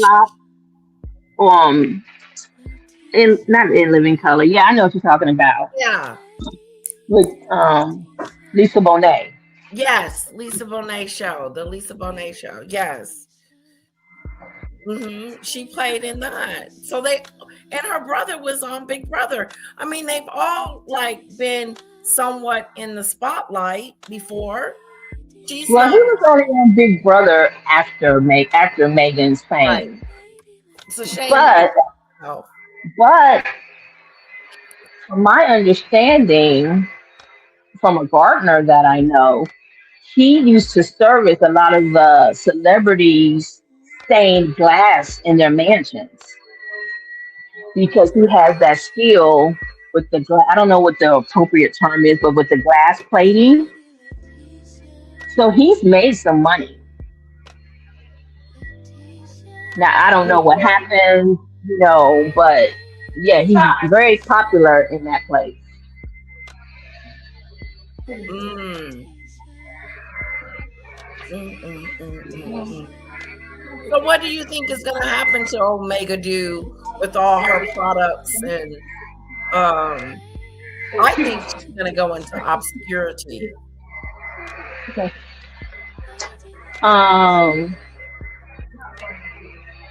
Let me see. Absolutely nothing. They'll probably end up at a Dollar Tree or Dollar General. Okay. Every person store they're cleaning, I guess. And this is the cleanest place. But yeah, that's what I think. Well, I I think appreciate it. your thoughts. Go ahead. It's interesting, and that makes a lot of sense. That I think I'm still just I can't believe it because I've never known anyone as heartless and cannot. Well, one other person, but besides Megan, I've never met anyone so deceitful. I don't get it. I wake up sometimes and I'll see something on TV Yeah, and I'll be like, oh, let me call my dad. He would know. And I'm like, oh shit, he's been dead for since 2014. You know what I mean? If yeah. and I know Snow Sunflower would know. I think it was the Queen of Spain or the Princess of Spain, Felipa, that couldn't deal with her husband's death, so she kept him in a trunk. That's Oh, probably what I would have did with my dad. You know what I mean? So yeah. for her to do this, it's like what? But I expect it. And after the You first week, I was kind of in expected, and you're not. yeah, So, like, even like, yeah, I just wasn't expecting it. I just thought that the pressure would get to her where she would have to go visit her father or give him a call. But she was nah. forced to give him a letter. She wants to be like Angelina Jolie. Angelina Jolie didn't speak to her father. She didn't care what happened to him. It was public knowledge. Everybody talked about it. Angelina Jolie broke up marriages. She had affairs. She did whatever she wanted to do, but she still became an ambassador for the United Nations. She won an Oscar, and she's a box office darling. When she was in her Never height. be her. Yes, she will But never you be can't her. be her because guess what? She can really act, Yep. and she came from a long lineage, and she did things differently. And if It something was, happened between her and her father. Something really well, she started having children, and she kind of let it go. Now it's still tension there, okay. but it's better. It's better than not talking to him at all. So they are communicating. Yes, Oh, well, look at there. yes, and that was because he cheated on her mother. Oh, see? And then subsequently, her mother ended up with cancer and died. Oh, wow. And that pissed her off. I can Yeah, see I that. mean, yeah. I can see that. I can see why a child would be upset with their dad for doing something like that and not wanting to have anything to do with it. But Yeah, but Megan's this is reasoning, just what about her beyond. reasoning? The reasoning behind Megan's I don't want to have nothing to do with you because you have a relationship with the media. Yeah, that's dumb. And she knows it's dumb, but she don't care. It's her way or the highway. Yep, And he that's is right. absolutely correct. I am not going to disown my two children for the one. Yep, that's And right. that's that. Yep. And she'll see because she has I was children. shocked yesterday. I was like in total shock when I found out that in the letter that she was reminding him that the relationship is over and I want nothing to do with you. I don't ever want to see you again. I wouldn't have sent the letter.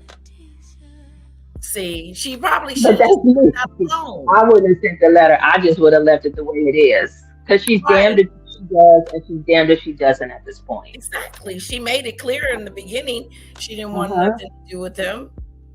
So what she doubling down on it? I'm gonna send my dad a letter and let him know that I don't want anything to do with him. Just ignore him. That's I what bet she it should have hurt done. him. What do you think, Demon Dictator? Is she still here? Demon dictator? I'm here. Sorry, I'm just sorting out some dinner. What was the question again? Sorry. Hell, I forgot. Yeah, I did too. Do you think she should have just ignored her dad, or do you think she was decent in sending a letter? I think she should have sent nothing. I believe if she should have stood by her convictions. If she doesn't want to speak to him, then don't speak to him. Yeah. Don't play around with him. He's in a terrible state. Don't play around with him and his feelings. If you didn't want to speak to him, then don't speak to him. Don't send him a letter. Don't make people come into his room, film him, videotape it, make him sign legal documents. No drop. Don't do it. Just say, Dad, I don't want to speak to you, and I'm not going to speak to you. That's it. Yeah, I agree. Yeah. But don't do it for the press.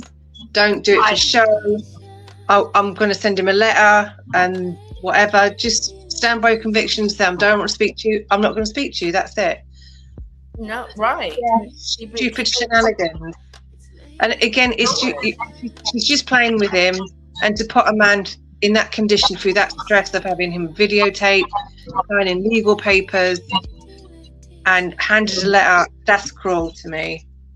Yeah, it very much is. Very much is. Well, she'll get hers. Just she wait. Yeah. She will. And I think it's slowly happening. I think if she doesn't have, like, she came out and started talking about that film thing she's got going on. That's her way of trying to say that I'm still in the game. But you're not in the game anymore. That a production takes years and lots of money. Who's going to pay for that? Well, she's in the game, but she's a tax deduction. So her name still draws something. I mean, I'm not saying, it's going to be like Wakanda level draw and making money, but her name still draws something because everyone wants to see what she's going to present that's going to fail. Right. Yeah. Even if it fails, whatever money they spent and whatever money they don't make back, they write that off as a loss. Yeah, they do. So the loss is a win. It's all a game here in Hollywood. It's all a game. Wow. And she should know that by now. So to those that don't know, it's like, why they keep putting money? It keeps them in the black.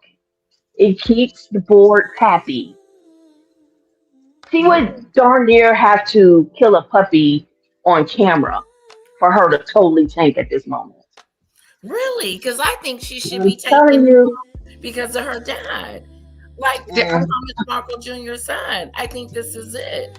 She is. Okay, but Thomas Markle Jr. is the same person that said his dad liked little girl and gave him his first snort of cocaine. People don't forget. The internet is forever. I think I do remember something along those lines. So which one is it? He's a biatch, or your dad, that thing that likes young girl? Which one is it? Probably all can be true.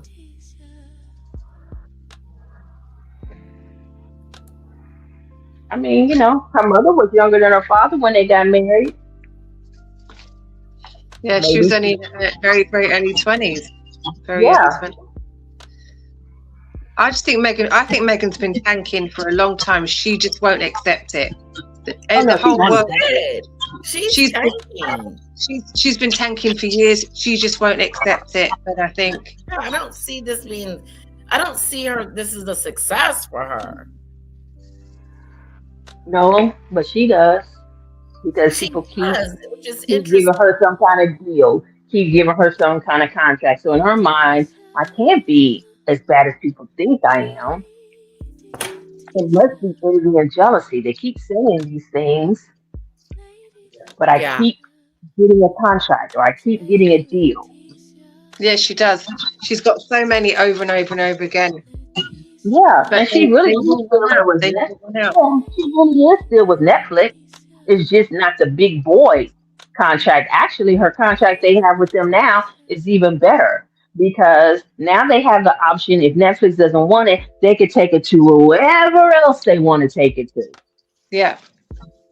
So it's really a better deal without all the pressure to perform.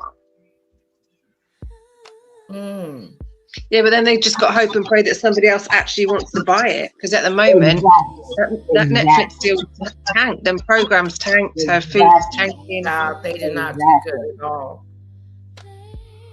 And don't be surprised if he comes into the YouTube arena.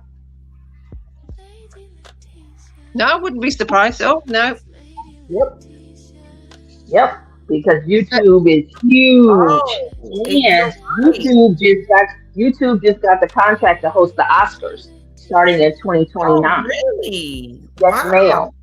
So you're taking one of the biggest worldwide events for the entertainment industry away from a grandfather network that's had it since what, 1952, to Ooh, YouTube. to You know how many YouTube. billions of trillions that is?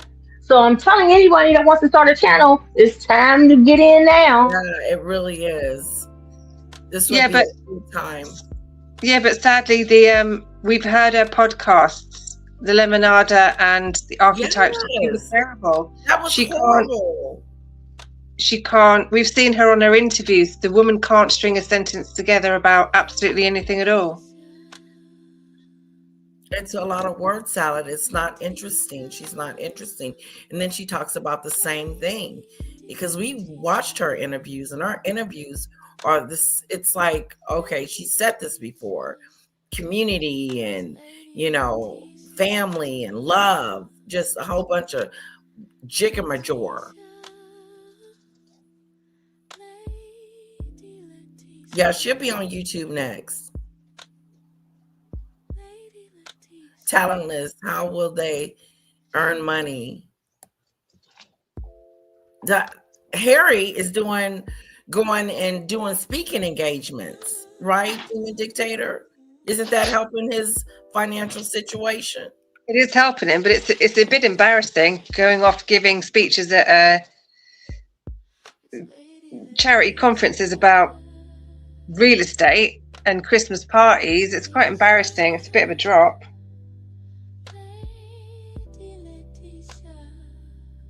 The Kardashians is in a whole nother class than Meghan. They're not even on. They're in, and I like the Kardashians, but you can't even compare the two. They're in a class all by themselves. They do have things to offer. Meghan doesn't. Love them or hate them, the Kardashians have made some serious amounts of money. Yes, And no matter what controversies they go through, they come out on top every time. Yes, but they're not hated either. Well, they are, but they don't care. They just keep making lots of money. They just keep being successful. If we comparing the two, Meghan is more disliked than the Kardashians. I've never heard them be the villain of the year and the losers of, they're not considered losers or villains like Meghan.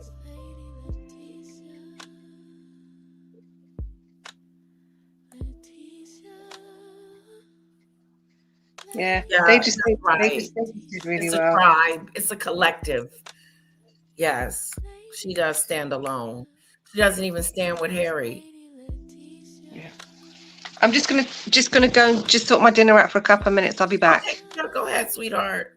As allowing one of our 81-year-old fathers in the Philippines in ICU with a foot freshly amputated at Christmas to wait.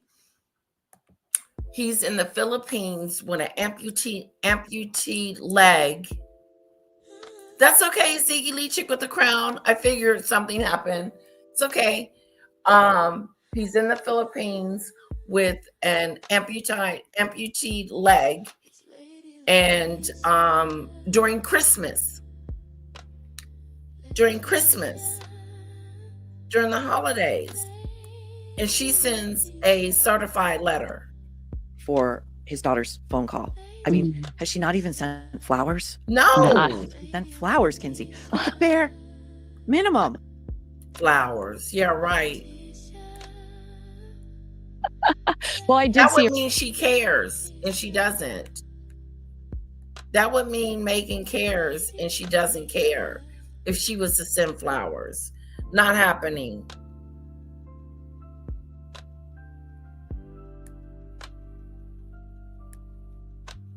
At least the Kardashians are glamorous and have great figures, and they're interesting. The Kardashians are interesting. I'm interested. Lady L, that is what I was trying to say. The Kardashians have been very successful through hard work. Meghan started at the top and look at where she landed. That's right. And she's had 7 years to put something out there. And in the 7 years, she's been putting out jam, candles, and as ever, podcasts. I mean, to me, they can't make her be something that she's not.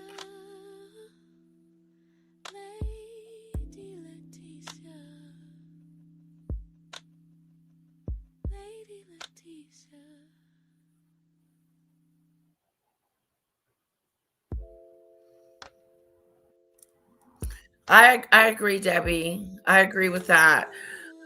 But Pops did essentially drop the older two, meaning Thomas Markle and Samantha, when Meghan came along.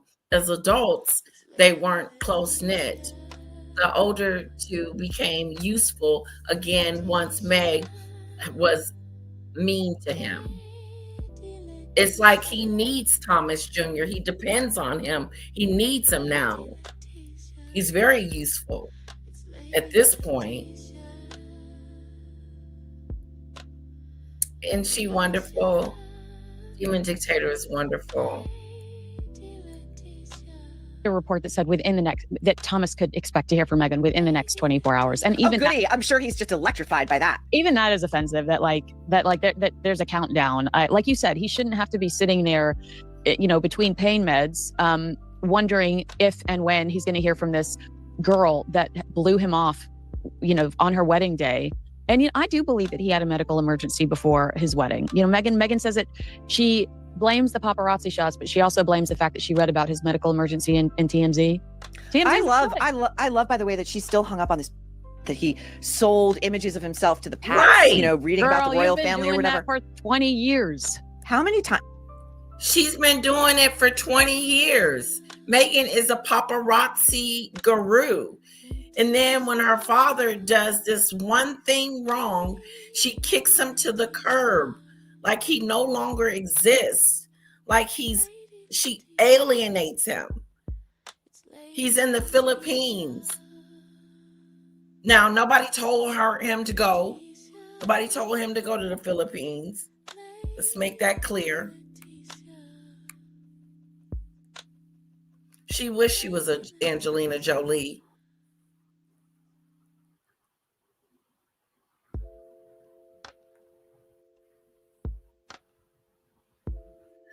Yes, she is. But do you know they're talking, Sunflower? I heard Angelina Jolie and her father are now, at least they're on communication terms.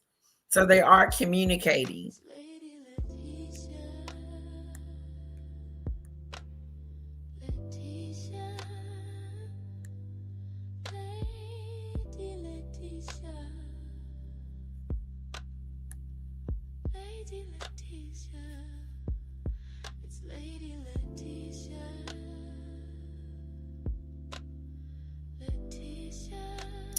I really don't have an opinion on the Markle family other than to say Meghan has handled this situation very poorly, as have the extended family. Yeah, she's handled this in a real immature way. Even Angelina Jolie's takes her dad press on the chin and gets on with her job. Exactly, Snowdrop. She set him up with that photo thing just to give her an excuse to drop him. I believe that. I believe it. And it's not a reason to drop him. That's not a good reason. She's slow. She's been in the press a lot of times and said some things that she shouldn't have said. But no one's tossed her to the curb. As disliked as Meg is, her family doesn't fare much better on the likability scale among a lot of people. That's true. But they're not the villains. She is. Good to hear. I like Angelina Jolie as an actress and think her father is one of the best actors of my lifetime. Wow. She called the paparazzi or someone in her camp allegedly when she and Harry tried to do their own version of Remembrance Day. Omid through. Scobie says that she called the paparazzi on herself all the time when she lived in Toronto and she's like, I'm walking out of my yoga studio now. We know she calls the paparazzi on herself. So that I mean, why would she retire that? The weird pictures of her in her $6,000 maxi coat in the middle of summer, like that. Who's catching? Yeah, it's Montecito. I think it's a lot like the Hamptons, where I'm coming to you now from where I'm coming. The paparazzi are not out here. They're just not, and you have to call them. That's why whenever you see J-Lo out here, she calls them. That's exactly what I thought. J-Lo on a bike. J-Lo. Yeah, she's just a fresh young girl of 12 years old, but the question is really, so why is it okay for Meghan to do, but not okay for her father to do? Right. Also, if you listen to his explanation, it's entirely legitimate and understandable. No one prepared him for the amount of attention he all of a sudden received. Meghan certainly didn't. He was embarrassed and ashamed because he was papped walking out of 7-Elevens or something, similar in New Mexico with 6 packs of beer. And somebody approached him and said, I'm going to take some nice pictures of you to rebrand you in the media so you don't look like a slob walking, an alcoholic slob. And he said, that sounds good.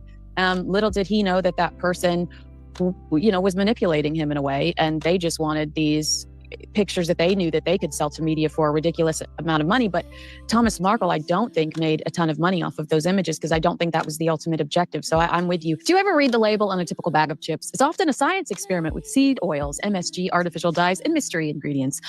Like ordering online, Masa and Vandy are now available nationwide. Prince Harry and Meghan Markle regrouping after a difficult year. Do you think that they're sitting back going, that damn year of the snake? I think that, listen to some of these quotes and tell me that they don't sound legit. A source says Meghan Markle and Prince Harry are more isolated and unpopular. They are more isolated and unpopular. That's not good for your brand. If you're trying to sell things and trying to be, trying to get your name out there, or try to be making money, then if you're not popular and your brand isn't popular, people are not going to buy it and it's going to fail. That's what's happening. No one's buying these high price items that she has that are not good. My jam was disgusting. I'm just going to tell you the truth. The raspberry jam was not raspberry in it. And they gave me my money back, though. I want to thank the Sussex firm for that.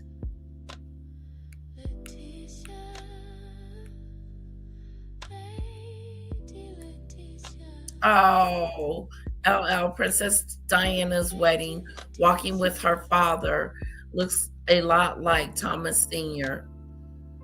She's the only idiot that didn't have her father at her wedding. She wasn't never coming. She made it an issue. Popular than ever. According to Ranker, we can confirm. Analytically, we can confirm. And reflecting on what's been their worst year while fretting 2026 will be even more miserable. Maureen, you got to tell them about the year of the horse. They had such big plans for 2025 and really believed it would be their breakthrough period.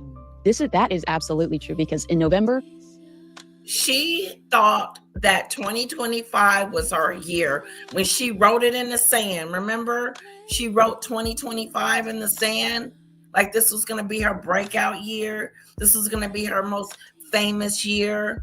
She's going to be famous, famouser.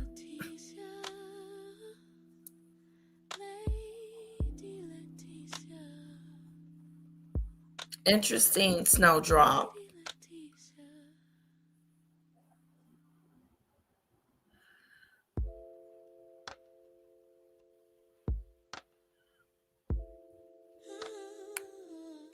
Interesting, sunflower.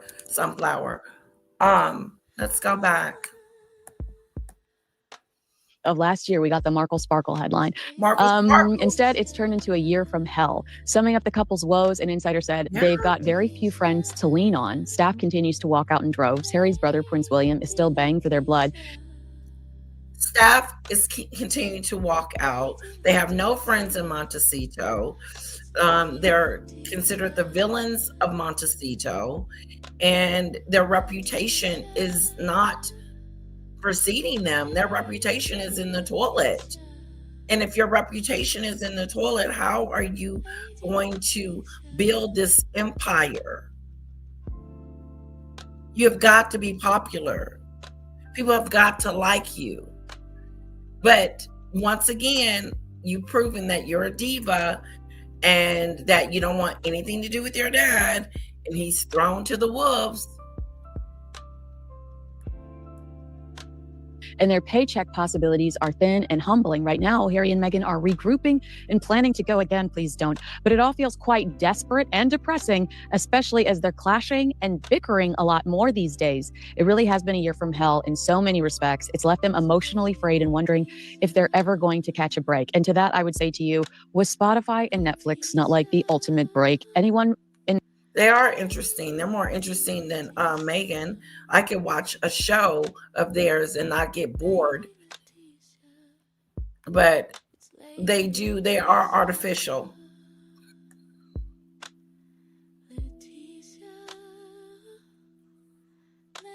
Like an appliance. He's useful because he's taking care of his dad, Debbie. I can't. Remember, you asked me a question. Did you see my response before you got shot out of Discord? No, I can't even get in there. I can't. I've tried everything.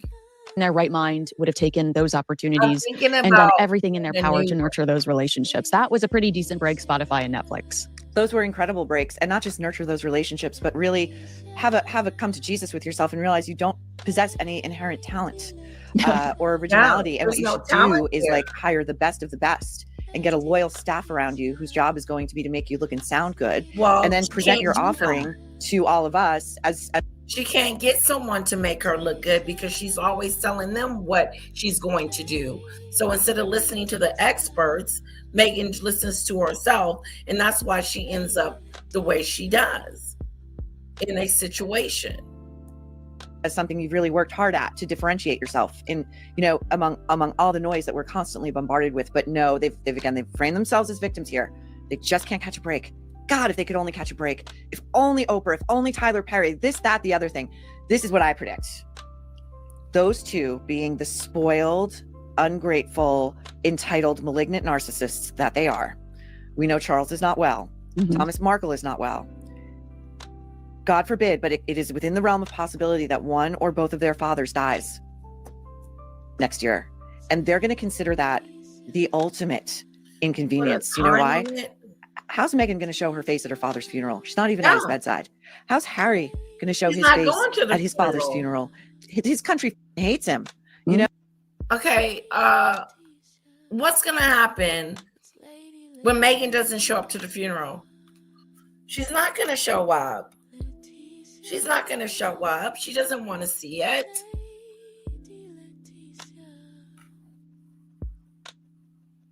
He's dead to her, meaning she needs no more contact with him.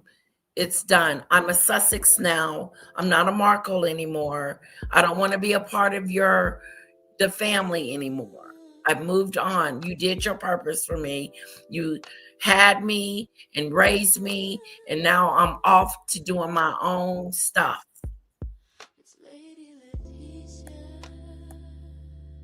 No, I think Meghan's going to go stand by his side and take those boos and take her licks. No effing way. No way. Do you think that either one of them is having a conversation about how time is now, they're in a time crunch, and now there's no more pettiness. They've got to get these grandchildren over to their respective grandfathers so their grandfathers can see their grandchildren before they die? No, no, and no. Merry Christmas, Markle style. That's, to me, why 2025 seemed, in my opinion, so erratic, was because Meghan was so inconvenienced by the King and Catherine's cancer in 2024. She did not feel like she was going to get what she deserved when it came to attention on launching jam and chocolate and flower sprinkles. And so 2025 felt absolutely chaotic to me. It When you go did. over everything that she's launched this year that's already dead, like It was Confessions of a and Female it's dead Founder and With Love already. Meghan and all of this stuff, you're like, Look at all the stuff she's launched this year, and it's dead in the water. The jam, the marmalade, the sprinkles, some flour freaking sprinkles. She is selling some flour sprinkles. Candles without wick. Podcast that has entrepreneurship. I didn't get anything out of her Lemonado podcast. I wasn't inspired.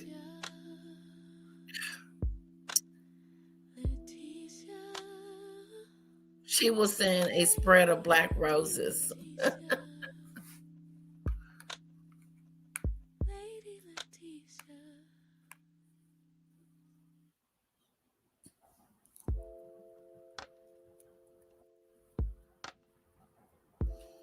Meghan wasn't listening to anyone. She doesn't listen to anyone. She take it upon herself to do what she wants to do. Even when she hires someone for that specific role, she's still going to do it her way. Not the black roses.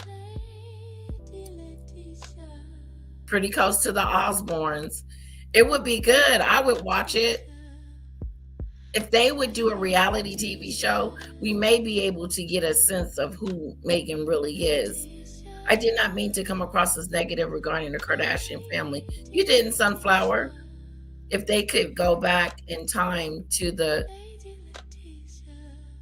something ages, Dollar Princess, they would have married nobles, been proud and respectful to titles. Oh, that's very nice of you to say about them.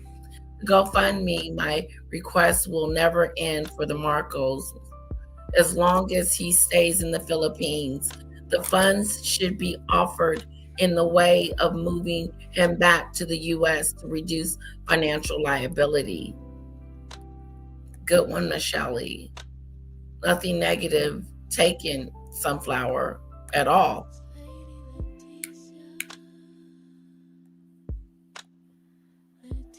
just throw in the towel. Like, why don't you see that things aren't working and people don't like you? Ooh. It's really quite mind-boggling. I mean, why don't you see, throw in the towel and realize that you're not popular and no one likes you. You have to be liked. You got to be popular. People will buy your stuff even if it's not good, if you're popular. But you have messed up. You are not popular. You look like a heartless daughter that said F you to her father again.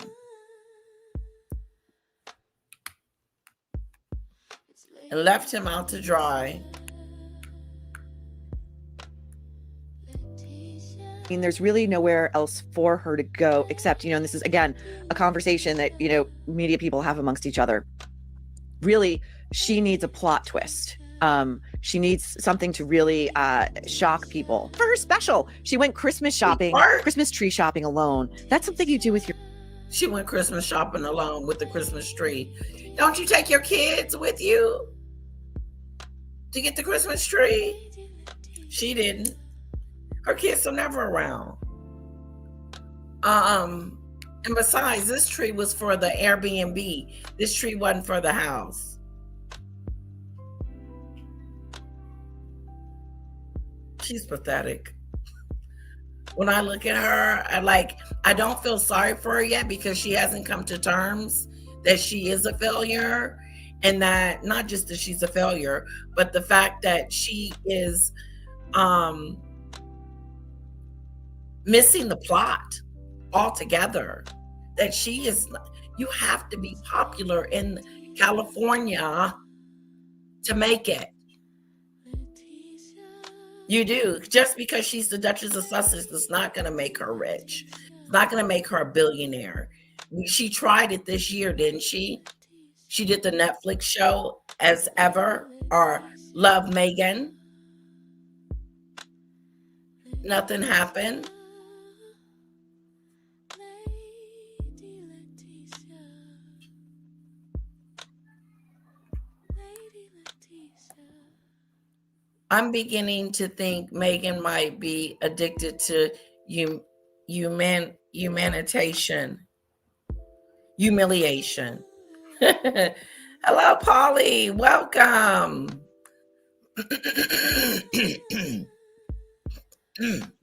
Excuse me. It's Lady Welcome, Polly, to the chat.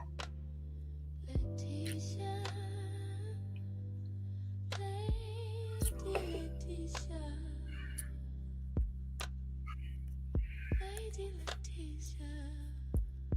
It's Lady Letitia. Letitia. Your family, especially if you have little kids. The holidays, the older you get, the more you realize this kind of stuff, it's for kids. Right. And you know, Joy comes from sharing it with children. I know. And we know that those videos exist of the back of their heads because she posts them on Instagram. So, like, okay, just the Family Less holiday special was wild to me. Like, you can't just show the back of the kids' heads, you know, around a Christmas tree, or because we know, or old holiday photos, because they have shown their children's faces in show us That's true. old holiday photos, just so we feel a little like they're like you have any members of your family that you But they don't. And I think you hit it. I think that's exactly why. There are no grandparents, there are no aunts or uncles, there are no little cousins. Debbie says their reputation precedes them. That is why nobody wants to be around them unless there is a payday for the supposed friend. She didn't have the royal credibility in the bank. If Catherine was to leave, she'd get more doors open and binding wars because she has royal credibility. I believe that too. She doesn't even seem like a royal. She's just Harry's wife.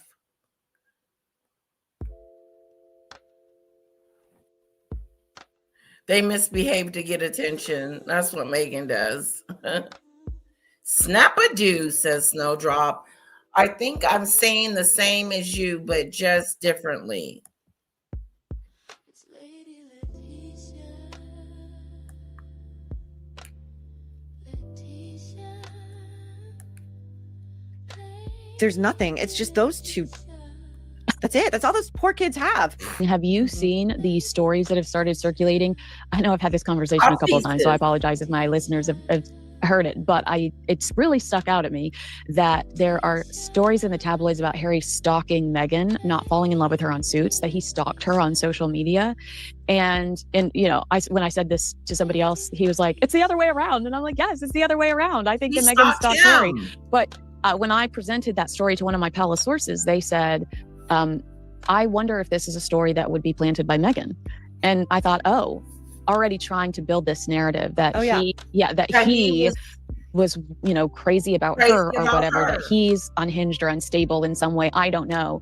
But to me, I feel like that is a story I need to hold on to, because I feel like it's going to have a purpose later on in this soap opera that is Harry and Meghan. Yeah. Yes, we are planting the poison seeds. Just my opinion. Now, the other day when you and I were talking about Meghan, upon hearing that her father had an amputation performed in the Philippines, her first reaction was, well, how do I know this is true? Yeah. And I said to you, that reaction is born of her own experience of herself. She is a liar, and she'll say anything to get attention or sympathy. Yeah. And so she immediately projects her worst qualities onto her own father. Ooh. An amputation in an 81-year-old man in the Philippines. How do I know that's true? What a heartless. Ooh. Okay, now the stalking, again, we are going back. You can't get over it. You can't just not get over it. It's one of those things that is just, it's shocking the way she treats her father. It's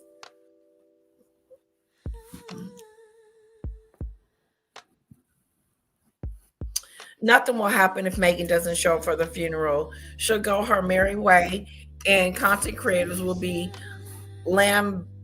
blasting her for not going going, same as today. I don't know if I would. I'm so shocked right now, Debbie, that she's not giving him the attention that he needs. So I think I'm still going to be shocked whatever she does. You're right.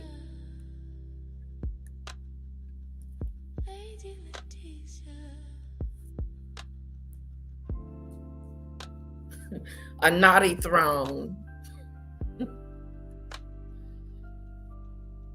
Well, when she was young and you see that videotape with her controlling everybody and telling everybody what to do at her birthday party. I'm the princess. Everyone follow me. Yes, I'm the princess. Pops would have never seen her as a naughty at Marine. Just like when Meg and Prince Philip was pretending to be ill to stop her doing opera. Sure, 99-year-old getting ill and looking like death is fake-a-do, mega-do. The author of the book sent a copy to William, and he talked to William. No mention of him reaching out to Harry. Well, Oldman Scobie seems to have left the building. He no longer considered them friends. They're not Meghan and Harry and Oldman Scobie. I knew that was going to happen when he wrote the book. I said they're going to ghost you after you write this book. And they're going to be like, not want to be connected with you. And sure enough, Oldman Scobie was thrown out to the pasture. It's over for you, Oldman Scobie. We haven't heard about him. We haven't seen him. Meghan hasn't brought him up. They haven't talked about anything. He hasn't done any interviews. He messed his opportunities up when he befriended her. And I bet you she don't want nothing to do with him. She probably don't take his calls or nothing. Breaking news. Trump administration prosecution after DOJ admits Epstein files won't all be released today. Won't. Will not be.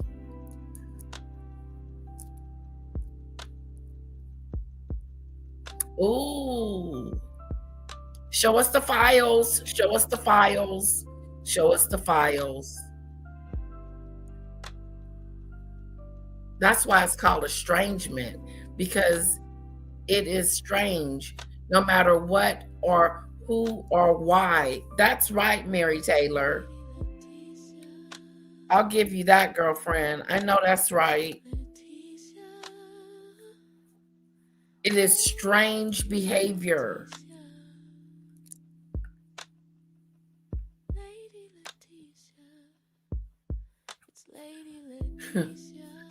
Harry and Meghan's answer to their ship sinking is to drill holes in it to drain the water.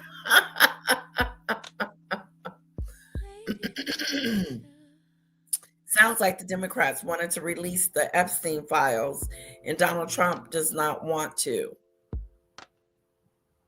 That's word from breaking news from Demon Dictator.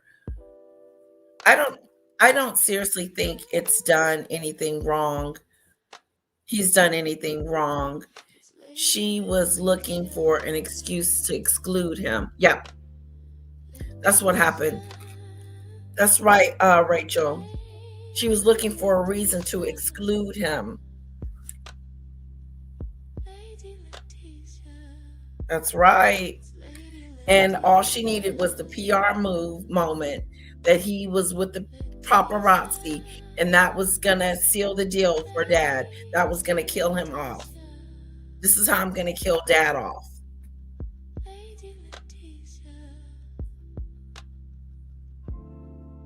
It's disgusting.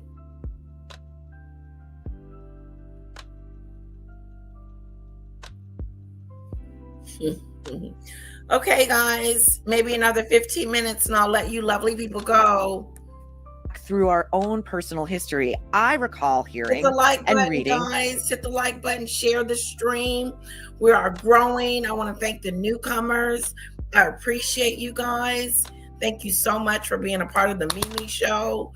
And don't forget to leave a comment about the Mimi girl and what you think, your thoughts, and what do you think about her abandoning her father in the Philippines? Because that's what it looks like to me. And yes, and those of you that are in the bushes, hello, welcome. Reports, again alleged, that it was Meghan who was desperate to work her way into Harry's circle. She found her way into Soho House and then befriending Beatrice and Eugenie. And, you know, we saw in the first Netflix Harry and Meghan doc, as you said, the only commercially viable thing they've ever put out, those videos taken on iPhones of I believe it was like a Halloween party with Meghan and the two lumpen, you know, unfortunate looking princesses. Thank you, and she was FaceTiming and working her way in, and you know she said something like, "Let's FaceTime Harry. Let's let him get a look at me," you know. And it went on from there. She landed her white whale. But you know, the other thing I was going to say is, remember, she was trying to date Ashley Cole. She was telling oh right, and and he wanted nothing to do with her. She was trying to plant stories in the tabloids about her dating famous British men because she wanted her face in the tabloids so that famous British men would see that she was available. It's also rank and disgusting and sad. But, you know, the other thing I was going to say is, so her alleged reason for now, while her father's still alive, for the estrangement is he sold photos of himself to the paparazzi. Right. Okay. The British royal family has That's a liability known as Andrew Meltbourne. It's been 7 years, and this BICTH is still talking about some paparazzi pictures that her father took with the press. And that is why she won't reach out. That's how you know she doesn't have a soft heart or a forgiving heart or a loving heart. Why wouldn't you forgive your dad for whatever he did to you? Are you going to hold it to? She's going to crucify him and put him on the cross. She has crucified her father and put him on the cross.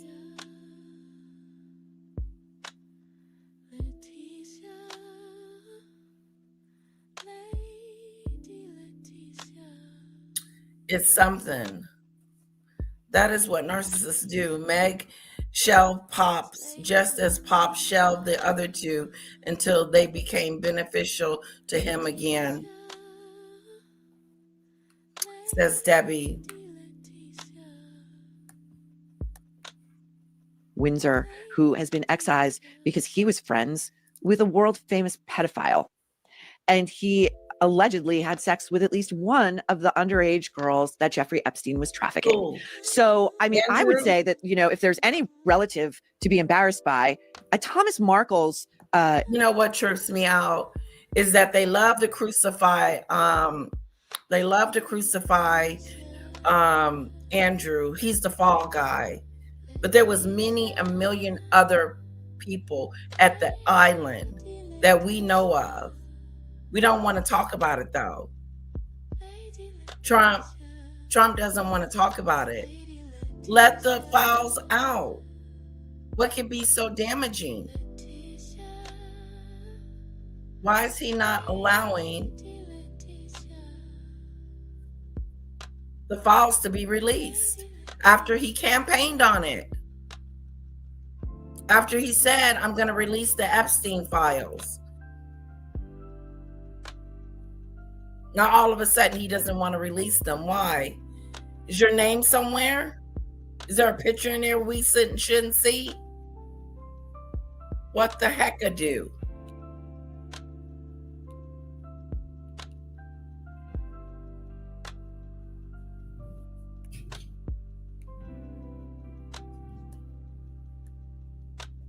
Indiscretions pale in comparison. And my last question would be, Meghan, who really got hurt?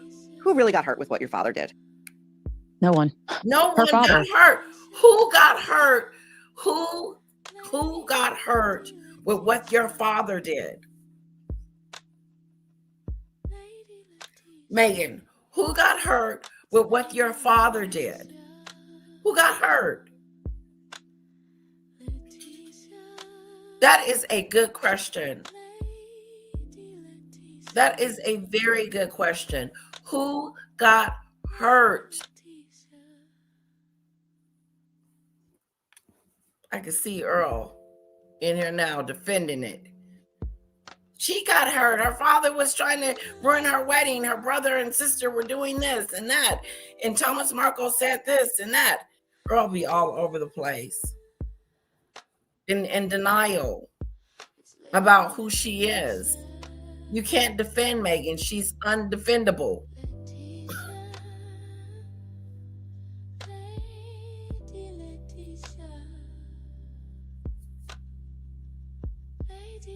Oh, wow. Bill Gates is probably threatening to shut the world down with glitches in Word and in the Microsoft packages. Yes, exactly. Who does that without your father at your wedding? Marine, the teddy bear, fantastic, is essential. Sacrificial lamb.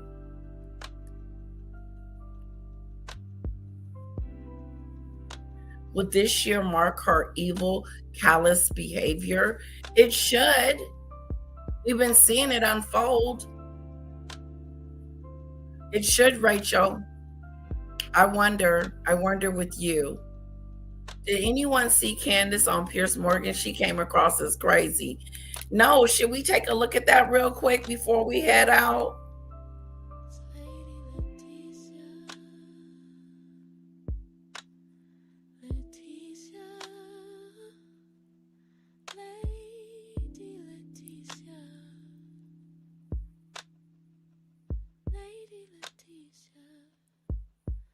Lady Leticia,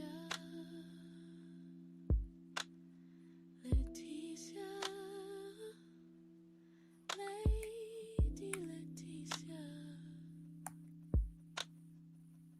Lady Leticia. She was on there a long time.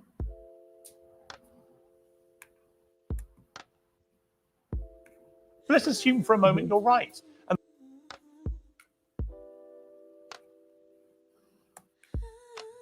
Let's assume for a moment you're right, and that all these Egyptian planes were flying around tracking Charlie Kirk and Turning Point and Erica Kirk. Why? What is your theory? I don't know. I don't know. Well, what's your theory then? You must have an idea. My theory is that we should investigate everything strange that happened on that day so we can figure out what happened. The difference between me and you is that I have the courage to take the risks and ask the questions first, okay, before it's popular. You wait until it becomes popular and then you change your mind. Stop. And she made no request of you whatsoever, Erica Kirk, in 4.5 hours.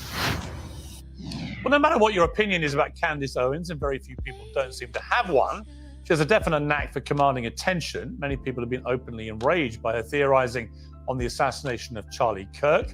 Many have been captivated nightly by what they see as either a thrilling real-time investigation into a colossal cover-up or a cynical strategy to exploit the most Mary Taylor. consequential news story of the year. Several of the Candace Owens claims are focused on Turning Point USA, the organization funded by Charlie Kirk and now run by his widow Erica, who last week issued this firm request. She has been one of the main peddlers of these conspiracies, and she is making a huge amount of money on it. She is building her business off of these lies. What do you want to say to her and the other people that are putting these lies out into the world right now? Stop. That's it. That's all I have to say. Stop. Well, shortly after that, Candace Owens was invited to a lengthy private meeting with Erica Kirk, which is now the catalyst for frenzied speculation that she may be having second thoughts about some of her theories. She's also, I should add, marking the release of her new book, Make Him a Sandwich. And amid all of that, she joins me now for her first interview since the meeting with Erica Kirk. Candace Owens, welcome back to Uncensored. It's good to be with you at the end of another year. Yes, and what a year it's been, not least for you. It's fair to say your fame continues to rise, infamy, some would put it, but you're always a welcome guest on Uncensored. Let's get to this extraordinary meeting that you had with Erica Kirk. It came right after we saw her say in that CBS town hall, you should stop, just stop with the conspiracy theories. So who approached who about you guys actually getting together? Finally. I was approached by Turning Point after Blake Neff, who works on Charlie's show, sort of fumbled this invite. I almost say like it was a fake invite publicly. And then in the middle of the night said, oh, Candace is not able to be here tomorrow. And they never messaged me. And I think there was quite a bit of public backlash with how they went about it. It just was just not the way that we try to set meetings. And so what happened after was they reached out to me, said Erica would agree to do a live stream, just the two of us. And then after Erica's PR blitz, they reached out again and said that they felt that it was better for us to meet one-on-one as opposed to us sitting down having Meghan Kelly moderate, which was the idea originally. Right. And so where did you have your summit meeting? At a hotel here in Nashville. Party link. And a lot of your, as you know, a lot of your supporters, fans of your show, think that you may have been lured into a trap. Did anything while you were there make you think you were being lured into a trap? I don't know that a lot of my fans think that I was being lured into a trap. I think ahead of time they had some concerns, obviously, because I think in general, after you see a public assassination and you start tracking so many lies that are happening, there's going to be an understandable amount of angst that people feel. And I certainly felt the angst as well. I've obviously been very clear that I am suspicious of some of the characters that are at Turning Point USA. So I totally understand why the public was concerned. When you saw Erica, she was obviously angry about you in that CBS town hall. What was her demeanor like when you met her? Well, I don't think that she thought she was angry in that. I think maybe that was the characterization from the public. I certainly thought she was angry as well. And she sort of clarified that she was a bit annoyed by the questioning, the way in which Barry had set up the question with the podcaster Candace Owens, which I think was definitely being driven more by Barry Weiss's feelings towards me, long-running feelings towards me, than it was perhaps for the benefit of CBS and trying to pretend to be an impartial journalist. So I think she was frustrated by the line of questioning, is what she explained to me. So how would you categorize the 4.5 hours if you were looking at it in totality? Convincing at all. He said, in effect, all we have is what the public has seen.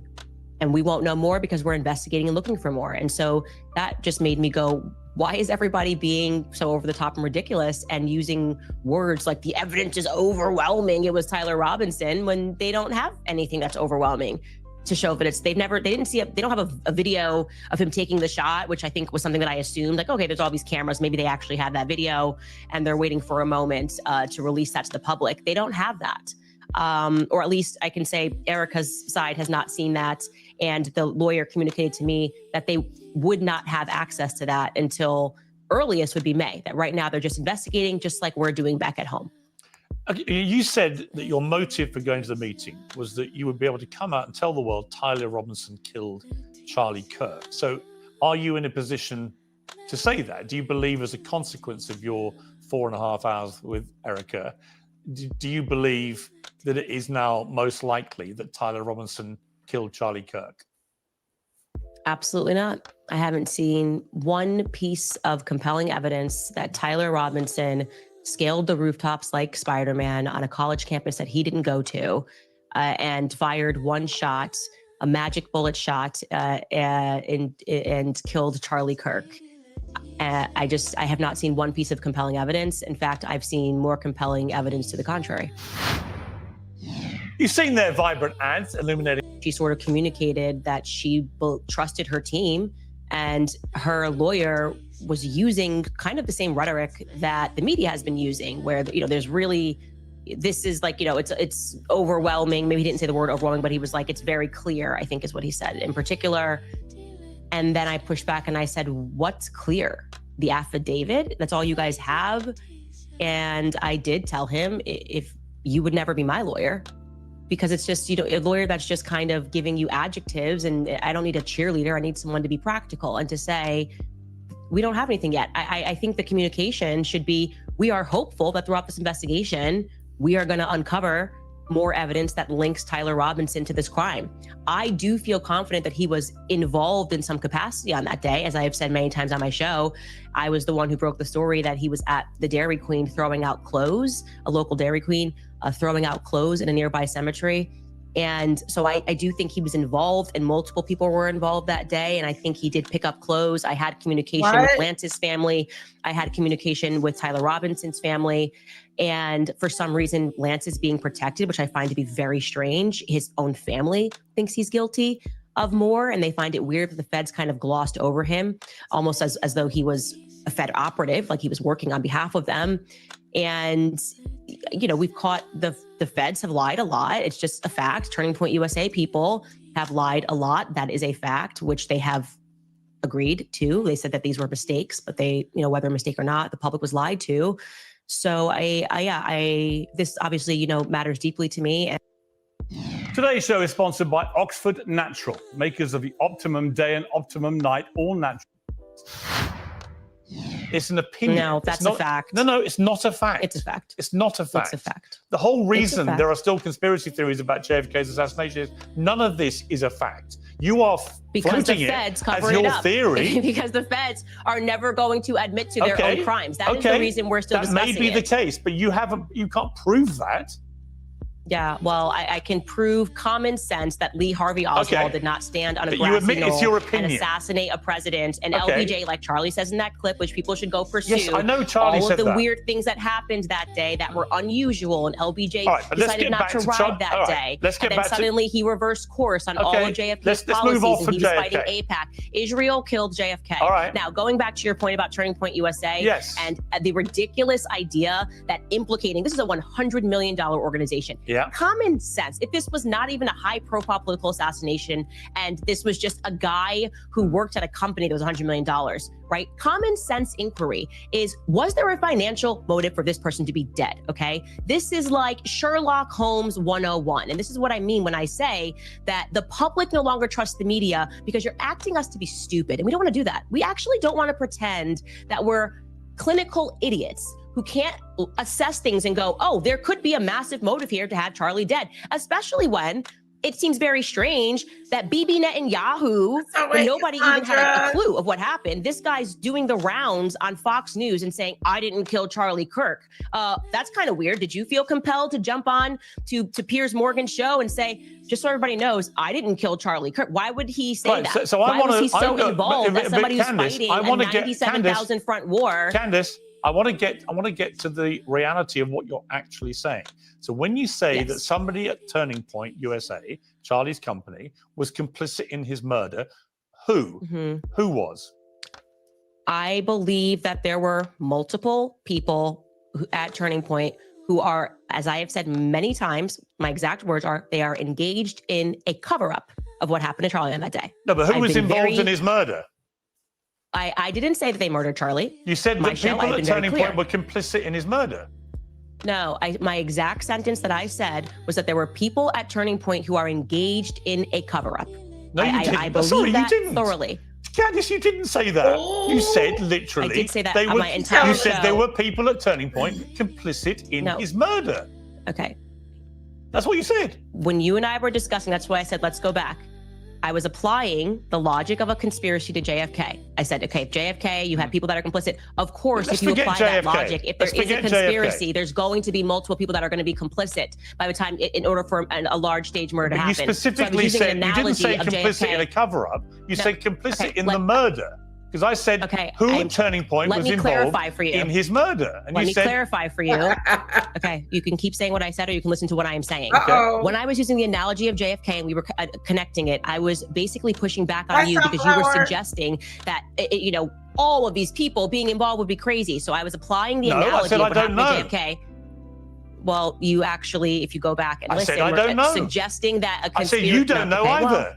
You're floating theories. When we started talking about the JFK thing, Listen, let me make it clear. Piers, I really think you're not holding on to your thoughts. Candice, let me spell out my thought very clearly. When we started talking about JFK, the implication that you were making was that it was crazy to suggest that multiple people could have been involved at different levels. I was then connecting the dots and saying that in order for the JFK assassination to happen, there had to have been some people that were complicit, right? I heard what you said. Maybe you're the person who takes the cameras down. Maybe you're the person that told him to drive that day. Maybe you're LBJ. So they're not all complicit in the murder, but they're all at different varying stages involved in the cover-up. Right? So that's what a grand conspircy actually is. And I do believe, so you don't have to go back and we don't have to go through it. I'm telling you what I think about Turning Point. You know, I am very known for being honest about what I believe. I'm not exactly a person that you got to pull teeth on. Sure. I believe that there are people at Turning Point who are engaged. She tells him, we're not going back. We're moving forward. It's his show. In covering up what happened on that day. But were any of them engaged in the planning of the murder of Charlie Kirk? I wouldn't know how it was planned. Absolutely, I can't make that. I cannot confidently make that statement. I can say confidently that I know they're engaged in the cover-up because I've been investigating what happened on that day and what transpired thereafter. I've been clear. I've named those people on my show. I've said they are engaged in a cover-up and I've listed the lies. So you don't have to try to make something out of what I didn't say. I tell you what I think. It's already controversial. You don't need to get more controversial. Okay? I haven't been. Do I think someone at Turning Point pulled the trigger? No. Obviously, I don't think someone at Turning Point pulled the trigger. Do you think anybody at Turning Point did anybody at Turning Point, in your opinion, know that Charlie Kirk was going to be murdered? There is specifically 2 people at Turning Point USA, and I have communicated that information to Erica and Justin Strife, that I would not be surprised if they had foreknowledge of Charlie Kirk being assassinated. But do you have any evidence? I'm not going to name. I am not going to name those people, okay? Because it's not right for me to name those people until I know for a fact that they did. Did you give the names Did you give the names to Erica? Yes, I absolutely did. You gave the names to Erica of 2 employees, current employees at Turning Point, who you believe were involved in the preparation for the murder of Charlie Kirk. Is that what you're saying? I told them that if I were in your shoes, these would be 2 employees that I would look further into. Get a white chocolate mocha. White. Remember to say white. Okay? White chocolate mocha. Or they used to have this raspberry mocha. Try raspberry mocha first. I think they discontinued it. But white chocolate mocha. Hot. Tall. It's the small one. I usually get an extra shot of espresso though. I don't know if you want an extra shot.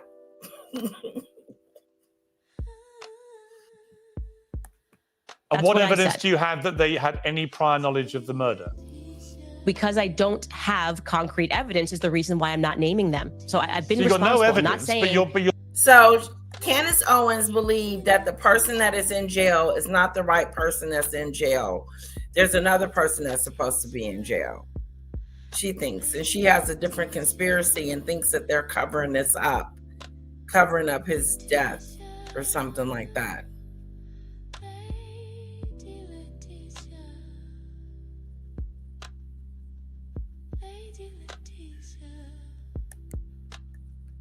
You're telling the widow that these 2 people may have been involved in the murder. But yeah, well, the evidence for it is people that there was not concrete evidence. It's like you're trying to get me to say something that I never said and then asking me to defend it. No, I'm asking what evidence let's you've actually got. go to. You're asking me privately. Did I communicate to them that I think you should look further? That's called an investigation, Piers. Okay, so what you're doing is a strategy of like if somebody dies, you're saying to the police, you can't ask any questions about anybody unless you have concrete evidence. We're at the stage of investigation. I'm not saying yes, that. You can. And let me give people in the public the permission to do this. Follow your instinct. If you feel something is off, keep asking questions until you get concrete evidence. And when you have concrete evidence, you should name those people. I don't have the concrete evidence. You have named other.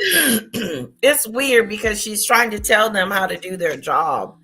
It's really mind-boggling. Find their inconsistencies. Okay. But you have named other people. I'm trying to answer. Piers, you can't ask me questions. You can't ask me questions. Let me finish it. I have communicated to them that their inconsistencies make me uncomfortable. I have communicated to them that somebody else who is a third party gave me some information that I am not yet comfortable as I am vetting it, giving it to the public, because that's the responsible thing to do. These are private citizens. And that if I were in their shoes and had more access to information, I would go down that route, okay? Unless I am fully confident that they actually did have something to do, like here is the smoking gun, I'm not gonna name those people. Okay. But the people I have named thus far are people that I believe are engaged in a cover-up. Like I said, hold me accountable for what I have said. Let's talk about one of those people. Let's talk about one of those people, because the Turning Point producer, Blake Neff, wrote this in early December.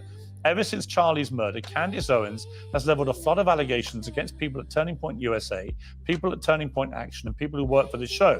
She has made them against some of Charlie's closest friends and against some of his most dedicated employees. She suggested that Michael McCoy, Charlie's chief of staff, knew Charlie would be murdered, was happy that he died, and stayed silent because he was told he would be the next Charlie. Now, let's move then to, you said in your podcast that new information was given to you in your meeting with Erica Kirk about Mikey McCoy that's now satisfied you. On a video on the 27th of October, you devoted a whole episode to this guy and his supposedly strange behavior. I never said I have information that satisfied me about Mikey McCoy. Well, I'll ask you to clarify. Okay, well, you can clarify that in a moment. But let's hear what you said about Mikey McCoy before the meeting. So we decided to slow this clip down, and we're going to watch this clip slow down so you can see that it is exactly 834 milliseconds from the time that you hear the shot. That is how long it takes for Mikey McCoy to put the phone to his ear. Now, why is that precise timing so important? Because there's no dialing. Mikey didn't have time to dial, okay? You can't dial and put your phone to an ear in 0.834 seconds. Now, what was the new information that you got in your meeting with Erica about Mikey McCoy? So I'm sorry, your gotcha is not going too well, but I never then said, I am now satisfied that Mikey put the phone to his ear. What I presented to the public, it was what I Erica didn't say that. Me. Sorry, just to clarify. Yeah. Yeah, well, you did say so you have inferred on your satisfied. Podcast. Well, let me give you the chance to clarify. It's a very familiar story when it comes to debt. The banks win, you pay. Sounds like they're not getting along. And Candace is all up to Dewey. Well, guys, we're going to shut it down for today. Thank you so much for joining me. I appreciate it. Meghan is the villain of the year. That was the topic for today. I hope you guys enjoyed it. I really do.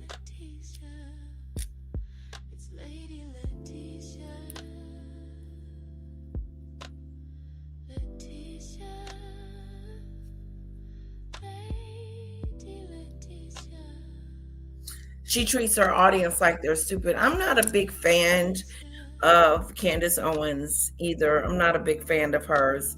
She overtalks you. She's overtalking Piers Morgan. She's trying to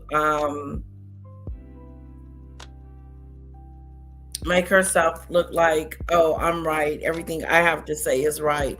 Everybody else is wrong. And this conspiracy that somebody else killed him is kind of weird. Oh, thank you, Zeely Chick with the crown. I enjoyed it as well, too. I hope everyone has a wonderful day.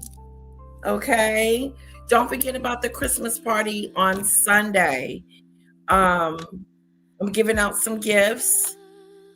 You got to have PayPal or Cash App for the gifts. And we're going to do the trivia. And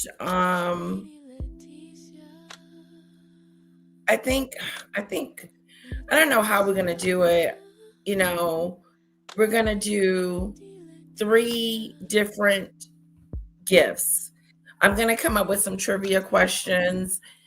Demon Dictator, how many questions do you have for each one of your groups of quizzes? I just want to know how many I need to make. So I'm giving out 3 gifts. And we got to keep track of who's winning. Who's going to keep track of the winner? I can help write it down too. So what we'll do is we'll write down who everybody that's participating. So we'll do everybody put a 1 in the chat who's participating. And then what we'll do is we will ask the questions.